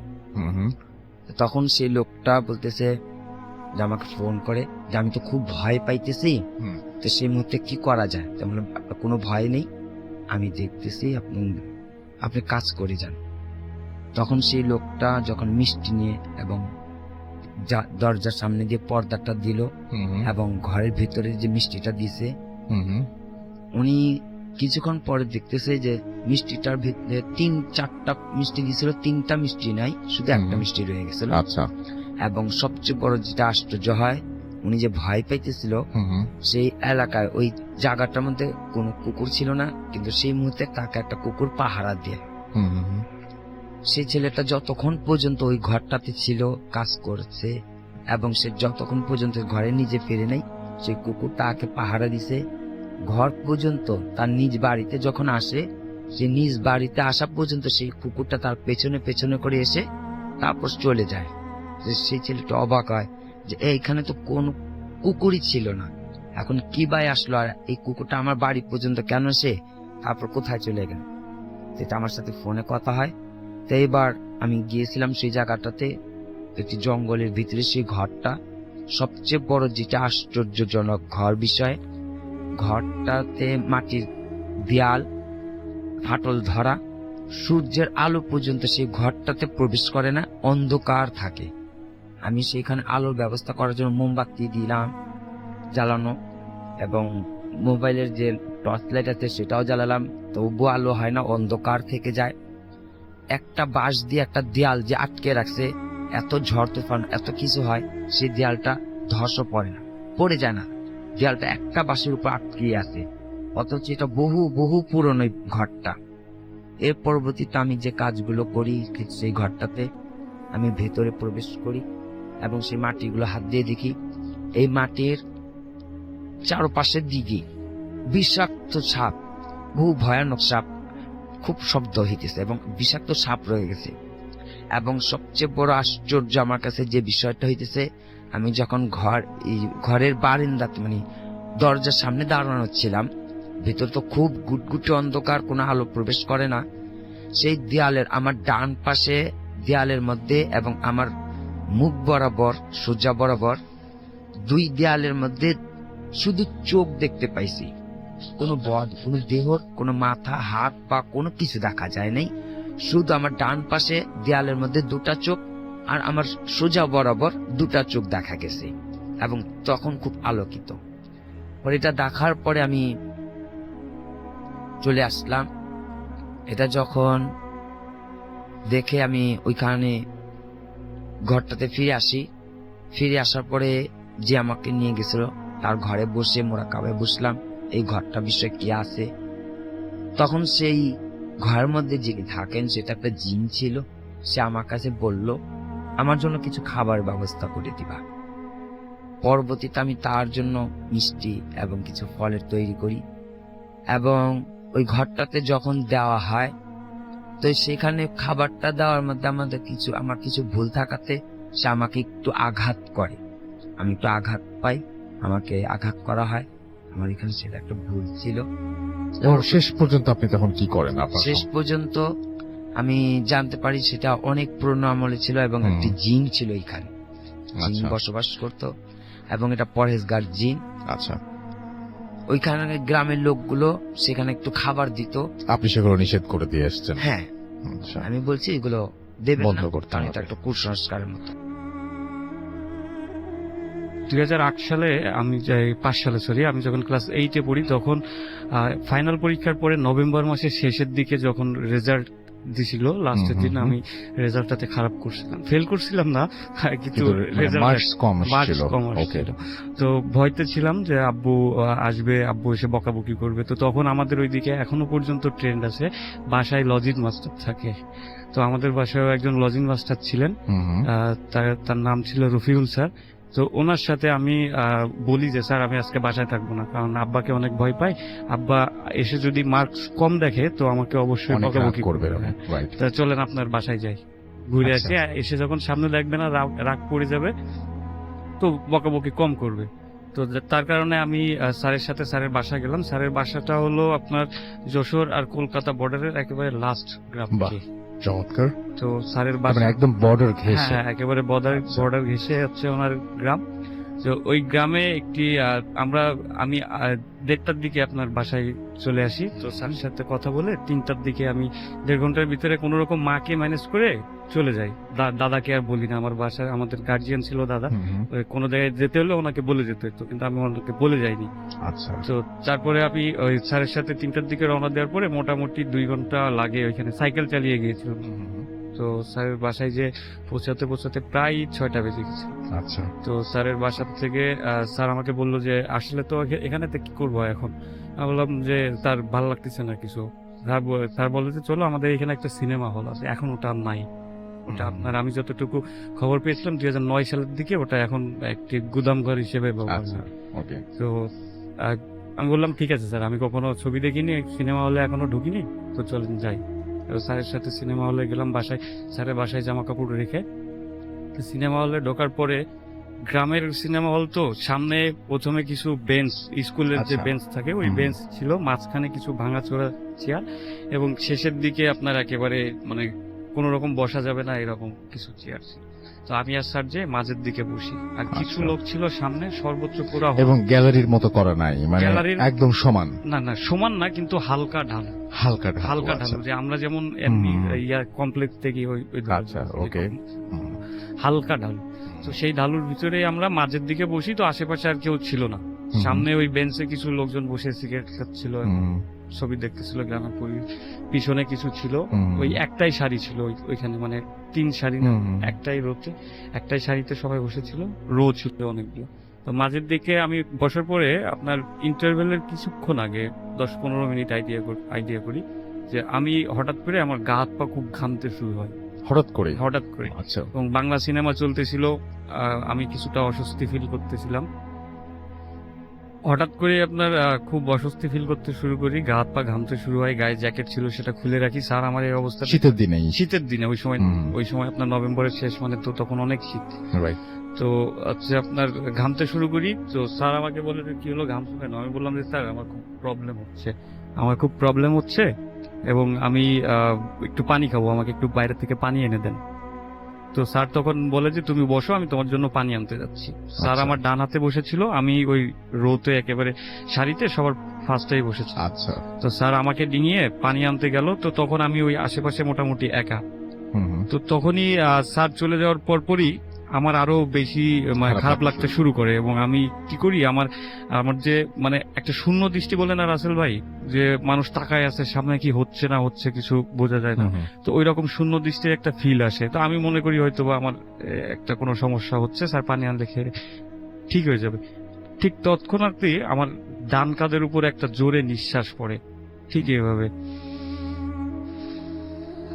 এইভাবে একটা নিঃশ্বাস পড়ে, মানে সে অনেক বড় একটা দীর্ঘশ্বাস আমার ঘাড়ের উপরে ফেললো। হুম, হুম। তো আমার তখন মাথায় কাজ করে যে আমার আশেপাশে তো কেউ নাই, হুম। তো কিভাবে এই নিঃশ্বাসটি আমার ঘাড়ে পড়তে পারে। হুম, এটা তো মানে আশ্চর্যজনক আশ্চর্য ব্যাপার। বিষয়। আমার সামনে সিনেমা চলতেছে, কিন্তু কি হচ্ছে আমি বুঝতেছি না, আমার মাথায় ঢুকতেছে না। এই নিঃশ্বাসটি পড়ার ঠিক 2 থেকে 3 সেকেন্ড পরে আমার বাম কাঁধে আবার একটা নিঃশ্বাস পড়ে, একই রকম ভাবে, হুম, হুম। এবং এটা আরো দীর্ঘভাবে এইভাবেই আরো জোরে, আরো জোরে আরো এবং দীর্ঘ। হুম, হুম। তো তখন আমি মানে অনেক অস্বস্তি ফিল করি, এবং আমার পা দুইটা আমি সামনে নিয়ে এভাবে খুব মানে এইভাবে জড়সড় হয়ে বসে থাকি। আচ্ছা। তো তারপরই হচ্ছে স্যার আসে, স্যার এসে হচ্ছে আমার কাঁধে হাত দিয়ে বলে যে কি হলো। হুম, হুম। স্যার কিছুটা পানি দেন, পানি খেয়ে বাইরে চলে যাই, ভালো লাগতেছে না, আজকাল সিনেমা দেখবো না। তো আমি স্যারের সাথে বাসায় চলে আসি। স্যার আসার সময় স্যারেদের গ্রামের বাজার থেকে সিডি নিয়ে আসে, তখন সিডির যুগ রাসেল ভাই। তো স্যার বলে যে সিডি নিয়ে চলো বাসায়, যে তুমি খাওয়া দাওয়া করে শুয়ে শুয়ে দেখো, হুম, হুম। ঘুমায়ও। তা স্যার আমরা বাসায় এসে সিডি প্লে করে স্যার, এবং আমরা এই খাওয়া দাওয়া শেষ করে সিডি দেখতে দেখতে, সিডিতে আরেকটি ছবি দেখতে দেখতে আমরা ঘুমাচ্ছিলাম। তো রাত্রে 12টার পরে আমি স্যারকে বলি স্যার প্রসাব করবো, বাইরে যাব। তো আচ্ছা। স্যার বলে যে ঠিক আছে চলো।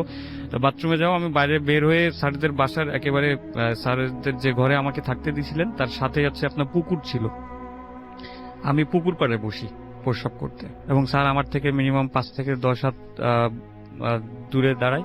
তো আমি ওই সময় আপনার পুকুরের ওই সময় আপনার রাতে আপনার স্যারদের বাইরের যে আলোটা দেয়া থাকে, একটা লাইট ছিল, ওই লাইটে আপনার হচ্ছে যে আলোটি পড়ে, ওই আলোটিতে আমার পুকুরের পানি, মানে বাথরুম সোজা ওইখানে একটা লাইট ছিল, হুম, তো হুম। ওই লাইটে আমি যে চেহারাটা দেখতে পারি পুকুরের পানির মধ্যে কিছু আপনি দেখেন একটা? আমি একেবারে পুকুর পাড়ে বসে, তো হুম, তো আমার পানিতে আমার যে রিফ্লেকশনটা ছিল, আমার যে চেহারাটা হুম, হুম, দেখা হুম। যায়, তো ওইটা আমার ছিল না, আচ্ছা। ওইটা আমার ছিল না, এবং আমি সেটাই প্রথম শুরু। সেইটাই প্রথম শুরু। তো সেইখান থেকে আমি খুব মানে ওই সময় আমি সেন্সলেস হয়ে যাই, এবং সেন্সলেস হয়ে পরের দিন যখন আমার মানে সেন্স ফেরে, তখন আমি স্যারেদের বাসায় শুয়েছিলাম, এবং একজন মানে হুজুর ছিলেন আমার পাশে, উনি বললো যে ও গতকাল রাত্রে অনেক ভয় পেয়েছে, একটা তাবিজ দেয় আমাকে, বলে এটা সাথে রাখবা এবং সাবধানে থাকবা, মাগরিবের পরে বাইরে যাবা না, বাসার বাইরে যাবো না। আচ্ছা। আমি বলি এটা তো আমার বাসা না, আমি তাহলে আমার বাসায় আজকে চলে যাই। তো স্যার আমাকে নিয়ে আর কোনো রিস্ক নেয় না, আমি বাসায় চলে যাই। বাসায় আসার পরপরই দুপুরবেলা দাদা খাওয়া দাওয়া করতেছিল, আমি এসে দেখি দাদা খাওয়া দাওয়া করছে। দাদা বলে যে তুই গতকাল রাতে ভয় পাইছিস? হুম, হুম। একদম আমি বাসায় ঢোকার সাথে সাথে আমাকে বলে কি তুই কি গতকাল রাত্রে ভয় পাইছিস? এখন আমার দাদার কথা বারবার কেন বলছি, যশোর এলাকাতে আমার দাদার কথা, আমার দাদার বাবার কথা মোটামুটি সবাই চেনে ওনাকে, ওনারা মান্য করেন বা মান্য চেনেন। করেন, এবং ওনারা এই ভৌতিক সমস্যা কারোর হলে ওনারা মানে সেটা ঠিক করতেন। দাদার বাবার নাম ছিল বাঘু বিশ্বাস, তো সেটা বললেই অনেকে চিনবে। তো আমি বললাম যে হ্যাঁ দাদা, গতকালকে রাত্রে আমি ভয় পেয়েছি। তারপরে দাদা বলে, তোর কাছে যে তাবিজটা দিছে ওটা বাদ দে, ওইটা আমার কাছে দে, আর আমি যে এগুলো দিচ্ছি এগুলো তুই রাখ। উনি একটা তাবিজ দেয় আমাকে এবং তেল করে দেয় এবং পানি দেয়, একটু ফু দিয়ে বলে যে পানি খা, আর উনি আমাকে ঝেড়ে দেয় এবং আমার গায়ে ফু দিয়ে দেয় আর কি। তো ওই দিন রাত্রে আমার সাথে কোনো ঘটনা ঘটেনি রাসেল ভাই। তো পরের দিন রাত্রে যেটা হয়, পরের দিন রাত্রে আমি ঘুমাচ্ছিলাম, তো আমি স্বপ্ন দেখছি যে আমি কোনো একটা মেয়ের সাথে ফুলের উপরে উঠছি এবং হঠাৎ করে কোনো একটি কাঁটা, মানে ফুলের কাঁটা বা কোনো কিছুর সাথে আমার পায়ের বাম পায়ের গোড়ালি লাগছে এইখানে। আচ্ছা এবং রাসেল ভাই আপনি এখানে দেখতে পারেন আমার এখানে এখনো সেই কাটার দাগটা আছে এইখানে, আচ্ছা। এই যে এই সোজা এইখানে। তো কিছুতে লেগে আমার পাটা কেটে গেছে। আমি স্বপ্নে দেখছি এটা। সকালবেলা মা আমাকে ডাকতে আসলো, যখন মা বললো যে তোর এখানে কাটা কেন, আচ্ছা, রক্ত কিসে কাটছে দেখ। বললাম যে মা কই, কিসে কাটবে? তাই তো মানে আমি স্বপ্নে ঘটেছে যে জিনিসটা সেটা আপনি সেটা আমার বাস্তবে সাথে নিয়ে আসছেন। বাস্তবে আসছে এবং আমার বিছানায় রক্ত লেগেছিল। হুম, হুম। তো পরে মনে পড়ে যে না মা, আমি তো কালকে কোথাও যাইনি। আর তখন আমি আমার বিছানার আশেপাশে দেখি যে কোথাও কিছু বেঁধে আছে কিনা বা কোনো পেরেক বা হুম, হুম। এই জাতীয় কিছু আছে কিনা যে আমার পায়ে কাটবে। তো সেরকম কোনো কিছু সেরকম আপনি কোনো খুঁজে কিছু পাননি। ছিল না ওইখানে। হুম। তো এরপরে আপনার এমন প্রায়ই ঘটতো আমার সাথে। আমি রাত্রে স্বপ্ন দেখছি এবং একটি মেয়েকেই আমি দেখতাম এবং সেই মেয়েটিকেই বারবার দেখতাম, প্রতিদিনই দেখতাম, আচ্ছা প্রতিদিনই স্বপ্নে আসতো এবং আমার সাথে বিভিন্ন ধরনের ইয়া হতো, যেগুলা মানে এই স্বপ্নের ভিতরে যেটা হয় সেটা আবার দেখা যাচ্ছে সকালে আমি সেটা আমার রুমের ভিতরে তার অস্তিত্ব পাই। আচ্ছা এইভাবে। তো ফাইনাল যেদিন আপনার ইয়ে হলো, তার আগের দিন রাত্রের ঘটনা, আমি শুয়ে আছি, এখনো ঘুমাইনি। তো জানলা দিয়ে আমি জানলার দিকে তাকায় আছি, আমার জানলার সাথে হচ্ছে পাঁচিলের উপরে দেখি এইভাবে ওই মেয়েটা এতদিন হাতের স্বপ্ন উপরে দেখতাম, থুতনি হ্যাঁ। দিয়ে আপনি যেভাবে এতদিন- দেখাচ্ছেন তাতে আমার মনে হচ্ছে যে কেউ ওয়ালের উপরে হ্যাঁ, হাতের উপরে হাতের উপরে থুতনি দিয়ে আমার আপনাদেরকে দিকে তাকিয়ে আছে। অপলক দৃষ্টিতে, খুব সুন্দর আচ্ছা। দৃষ্টিতে, কোনো ভয়ঙ্কর দৃষ্টিতে না ভাইয়া, আচ্ছা, খুব সুন্দর দৃষ্টি। এবং আপনি বলছিলেন যে ঠিক যেরকম বলেন যে ডানাওয়ালা বা এরকম টাইপের কিছু না, স্বাভাবিক একদম নর্মাল মানুষের মতো। মানুষের মতোই হুম। এবং খুব সুন্দর চেহারা। আমি দেখছি যে আমার দিকে অবলক দৃষ্টিতে তাকিয়ে আছে। আমিও তখন আর নড়তে পারি না, মানে আমি যে দাদাকে ডাকবো, আমি তো ভয় পাচ্ছি। হুম, হুম। আমি তো দাদাকে ডাক দিব, আমি পারিনি। তো তারপরে ওই দিন রাত্রে দাদা হঠাৎ করে উঠে চলে আসলো আমার রুমে এসে বললো যে কি হচ্ছে। হুম, হুম। তো আমি বললাম যে দাদা এরকম স্বপ্ন দেখছিলাম, কিছু না, তুই ঘুমা, আমি দেখছি বলে উনি মানে চলে গেলেন। তো যাওয়ার আগে আমার দরজায় 3টি টোকা দিয়ে গেছিলেন, আমার দরজা আটকে আমার দরজায় 3টি টোকা দিয়ে গেছিলেন এবং আমার জানলাটা বন্ধ করে দিয়ে গেছিলেন। আচ্ছা তো ওই দিন রাত্রে আমার কোনো প্রবলেম হয়নি। পরের দিন রাত্রের ঘটনা যেটা হলো যে আমি আর ঘুমাইছি অনেকক্ষণ, ঘুমাইছি বেশ কিছুক্ষণ আমি জানি। তো তার ভিতরে আমি স্বপ্ন দেখছি যে ওই মেয়েটার সাথে আমি আমার যে বাসা যেখানে, তার পাশে হচ্ছে আপনার একটা নিরিবিলি জায়গা ছিল। তো সেইখানে আপনার একটা বিচেলি গাদা ছিল, মানে পল গাদা ছিল, হুম। ধান ঝাড়ার পরে যে অবশিষ্টটুকু থাকে ওইটা গাদা দেওয়া ছিল এবং ওর সাথে আমি হেলান দিয়ে দাঁড়িয়ে আছি এবং ওই মেয়েটা আমার হাতে আংটি পরাচ্ছে এঙ্গেজমেন্ট হচ্ছে Engagement আপনাদের, আপনি যেটা বলছিলেন। জি, জি, হুম, জি। হুম। এবং ঠিক মানে ওই মেয়েটার আমার হাতে এঙ্গেজমেন্ট করানোর পরে আমি যখন তারটাই পড়াতে যাব, ঠিক তখনই ওই যে বাড়ির আঙ্গিনায় আমরা দাঁড়িয়েছিলাম, মানে ফাঁকা জায়গার পরে শুরুতেই যে হুম, বাড়িটা, ওই বাড়িতে একজনই মহিলা থাকতো। হুম। আমরা এখনো তাকে আজিমের মা দাদি বলি। তো উনি চিল্লায় উঠলো যে ওইখানে কে এত রাত্রে কি করিস? হ্যাঁ, তো হুম। তখন আমার সজ্ঞান ফেরে রাসেল ভাই। তো আমি সজ্ঞানে এসে দেখি যে আমি তখন ওই ওনাদের বাসার ওই পলগাদার ওইখানে দাঁড়িয়ে আছি এবং একাই আছি, আর কেউ নাই। হাতে কি আংটি ছিল? আমার হাতে কিছু ছিল না তখন। আচ্ছা, আমার হাতে তখন But কিছুই আপনি ছিল না, অনুভব কিন্তু আমি করেছেন? অনুভব করেছি যে সে আমার হাতে পরিয়েছে এবং আমি তাকে পড়াতে যে যাব, হ্যাঁ, তখনই আর কি ওই দাদি চিল্লায় ওঠে। আচ্ছা। তো তারপরে ওনার চিল্লানিতে আশেপাশের আরো কয়েকজন জেগে ওঠে এবং সবাই তো আমাকে চিনে, তো আমাকে বলে তুই এত রাত্রে আপনি যে আংটিটা পরিয়ে দিবেন সেটা আপনার হাতে আসলো কিভাবে? সেটা আমার হাতে ছিল। এখন আমি কিভাবে আসলে, আমি ওই জায়গা সেটাও থেকে আপনি জানেন না। শুরু হয়েছে আচ্ছা, আমার। এটা Just স্বপ্নের আমি মতো। ওইখান থেকে স্বপ্ন শুরু হয়েছে যে সে আমার হাতে আংটি পরাচ্ছে আর আমি হচ্ছে তার হাতে পরাচ্ছি। ওইখান থেকেই আপনার স্বপ্ন শুরু এবং চিল্লানির সাথে সাথেই স্বপ্ন শেষ। আচ্ছা, তো তখন আমি সজ্ঞানে এবং আমি ওইখানে ওই বাড়ির আঙ্গিনায় আছি এবং আশেপাশে রাত 2-3 জন উঠছে। ওঠার পরে ওনারা হচ্ছে আমাকে বললো যে তুই এখানে কি করিস এত রাত্রে। আমি বললাম যে আমি তো জানি না, আমি তো ঘুমাচ্ছিলাম দাদি। এই ঘটনা আমি দেখতেছিলাম যে আমার স্বপ্নের ভিতরে এরকম হচ্ছে। আমার একটা মেয়ে দেখি আমি স্বপ্নে, প্রায়ই দেখি, তো আজকে এরকম হচ্ছিল। তো বললো যে তুই মিথ্যা কথা বলছিস এত রাত্রে, তোর মানে লজ্জা করে না, মানে আর কি আমার সম্পর্ক তাদের সাথে, তার কারণে তারা বললো। তো সে আমাকে নিয়ে বললো যে চল তোর বাসায় দিয়ে আসি, দেখি তুই কি করিস। ওনারা যখন আমার বাসার সামনে আসে রাসেল ভাই, তখন আমাদের বাসায় ঢোকা এবং বেরোনোর জন্য ছাদের সিঁড়ির দরজা সহ মোট 5টি গেট আছে আমাদের বাসাতে ঢোকার জন্য। মেন গেট, তারপরে আরেকটা গেট, তারপরে আমার রুমে যাওয়ার আগে আরেকটা আপনার গেট, ছাদের গেট, এবং বাম পাশে আমাদের বাড়ির বাম পাশে আপনার হচ্ছে ফাঁকা জায়গা আছে, তো সেখানে ঢোকার জন্য একটা গেট। তো এই 5টা গেট ভিতর থেকে লক, আমি বাইরে। এটা বুঝলাম কিভাবে, যখন এসে ওই দাদি মানে মেইন গেটটাতে কড়া নাড়লো, তখন ভিতর থেকে দাদারা কিছুক্ষণ পর উঠে আসলো, এবং উঠে এসে তখনই তারা সবকিছু দেখলো যে কি আছে না আছে। সব 5টি দরজায় বন্ধ ছিল এবং আমি বাইরে ছিলাম। ইভেন আমার রুমের দরজাও লক ছিল। পরে আমার রুমের লক ভেঙে আমাকে ঢোকানো হয়েছে। ঘটনাটা শেয়ার করবো। সে ঘটনাটা একটু ব্যতিক্রম এজন্যই বলতেছি যে এই ফ্যামিলিটা পুরাটাই তারা এখন আসছেন, এমনকি তাদের সবাই বর্তমানে জীবিত, এবং কি ঘটনাটা মানে গুরুত্ব বহন করে বুঝাই আমি তাদের ফ্যামিলি কারো নাম বলতে চাচ্ছি না। আমি ঘটনাটা বলতেছি কোথায় এবং কি কোন এলাকা সেটা বলে দিচ্ছি, তাতেই এতটুকু হয়ে যাবে। আমি টাঙ্গাইলের জেলার শহরের গরাসিন এরিয়ার ঘটনা। জি, আমরা ঘটনা শুনি। তো ঘটনাটা হচ্ছে এমন যে একটা ফ্যামিলির মানে 3টা ব্যক্তির উপর অলরেডি জিন পজেস্ট করে যাচ্ছে। তো এক পর্যায়ে তো ওই বাড়ির যে আছে মানে গৃহকর্ত্রী মহিলা, উনি তার স্বপ্নে দেখলেন যে ওই বাড়িতে গুপ্তধন আছে, একাধিক গুপ্তধন আছে। তো রাসেল ভাই গুপ্তধন থাকাকালীন স্বপ্ন পাওয়ার পরে ওই মহিলা গুপ্তধনের একটা নেশায় পড়ে যায় যে গুপ্তধনটা তাকে পেতেই হবে। তো সে হিসাবে সে ওই স্বপ্নে দেখে, এমনকি দেখার ইচ্ছা করে প্রতিদিন গুপ্তধনের একটা আকাঙ্ক্ষা নিয়ে সে রাত্রে ঘুমোতে যায়। তো পরের দিনও সে স্বপ্ন দেখে যে গুপ্তধন তাকে দেখানো হচ্ছে।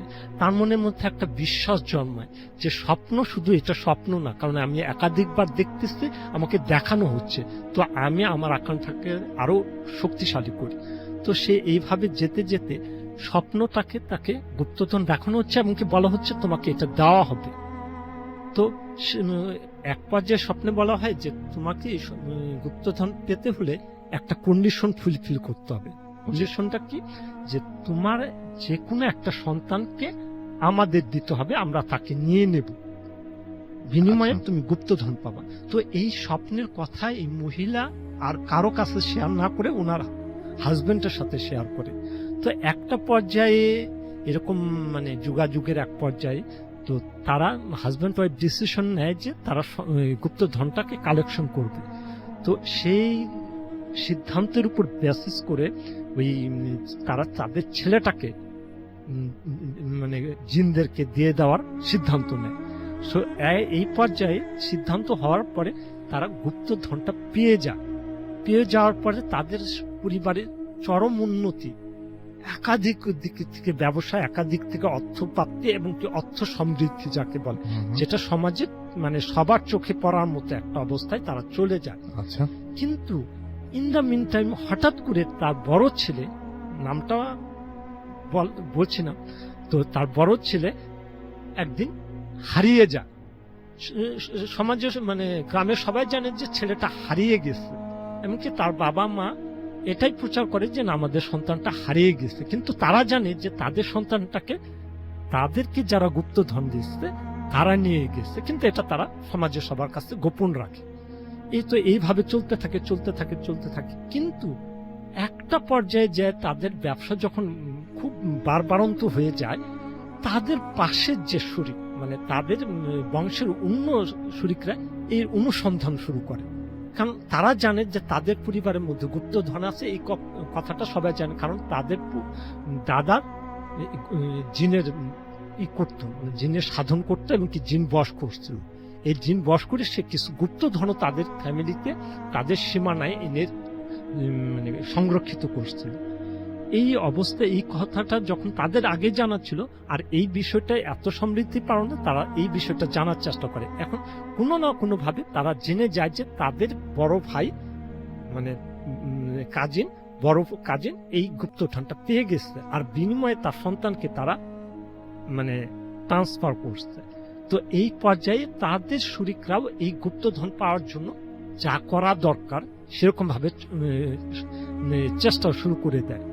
একটা পর্যায়ে তারাও অনেকটা এগিয়ে যায়, কিন্তু এই যখন এই কথাটা যখন ফ্লাশ হয়ে যায় তখন ওই ফ্যামিলির সবচেয়ে মানে 3 ছেলে, বড় ছেলে তো তারা জিনটা নিয়ে গেছে, ছোট ছেলেকে উন্মাদ হয়ে যায়। তো উন্মাদ হয়ে যাওয়ার পর থেকে ওই ফ্যামিলির যত উন্নতি ছিল সব আস্তে আস্তে মাইনাসের দিকে যাইতে থাকে, তাদের সকল সম্পত্তি আস্তে আস্তে তারা লস করতে থাকে। আর ছেলেটার উন্মাদনা এতটা পর্যায়ে পৌঁছে যে সে শরীরে কোনো কাপড় চোপড়ও রাখতে চায় না। তো এই ছেলের ট্রিটমেন্টের জন্য সে আমাদের টাঙ্গাইলে নাম করে এক বুজুর্গের কাছে যায়। তো বুজুর্গের কাছে যাওয়ার পরে সে বুজুর্গ যখন বিষয়টাকে অনুসন্ধান করে দেখে, তখন সে দেখে যে এই জিনরা যেহেতু ওই গুপ্তধনের বিষয়টা ফ্লাশ হয়ে গেছে, সেহেতু তারা এর মানে বদলা স্বরূপ এই ফ্যামিলিটাকে অ্যাটাক করছে। তো সে বুজুর্গ জিনদের সাথে যোগাযোগের এক পর্যায়ে জিনরা বলে যে আমাদেরকে যে বাধ্য করছিল ওদের দাদা, উনি আমাদেরকে যে পরিমাণ অত্যাচার করে আমাদের দ্বারা কাজ করিয়ে নিচ্ছে, আমরা তাকে কিছু বলতে পারি নাই, সে তো আল্লাহর কাছে চলে গেছে, এখন আমরা তার শোধ নেব। এই শোধের জন্য তার বড় ছেলেকে আমরা নিয়ে নিচ্ছি, এই ছোট ছেলেকে তো উন্মাদ করবই করবে, এই পুরো ফ্যামিলিকে ডিস্ট্রয় করে দেব। তো এই অবস্থায় এমন একটা অবস্থা হয়ে যায়।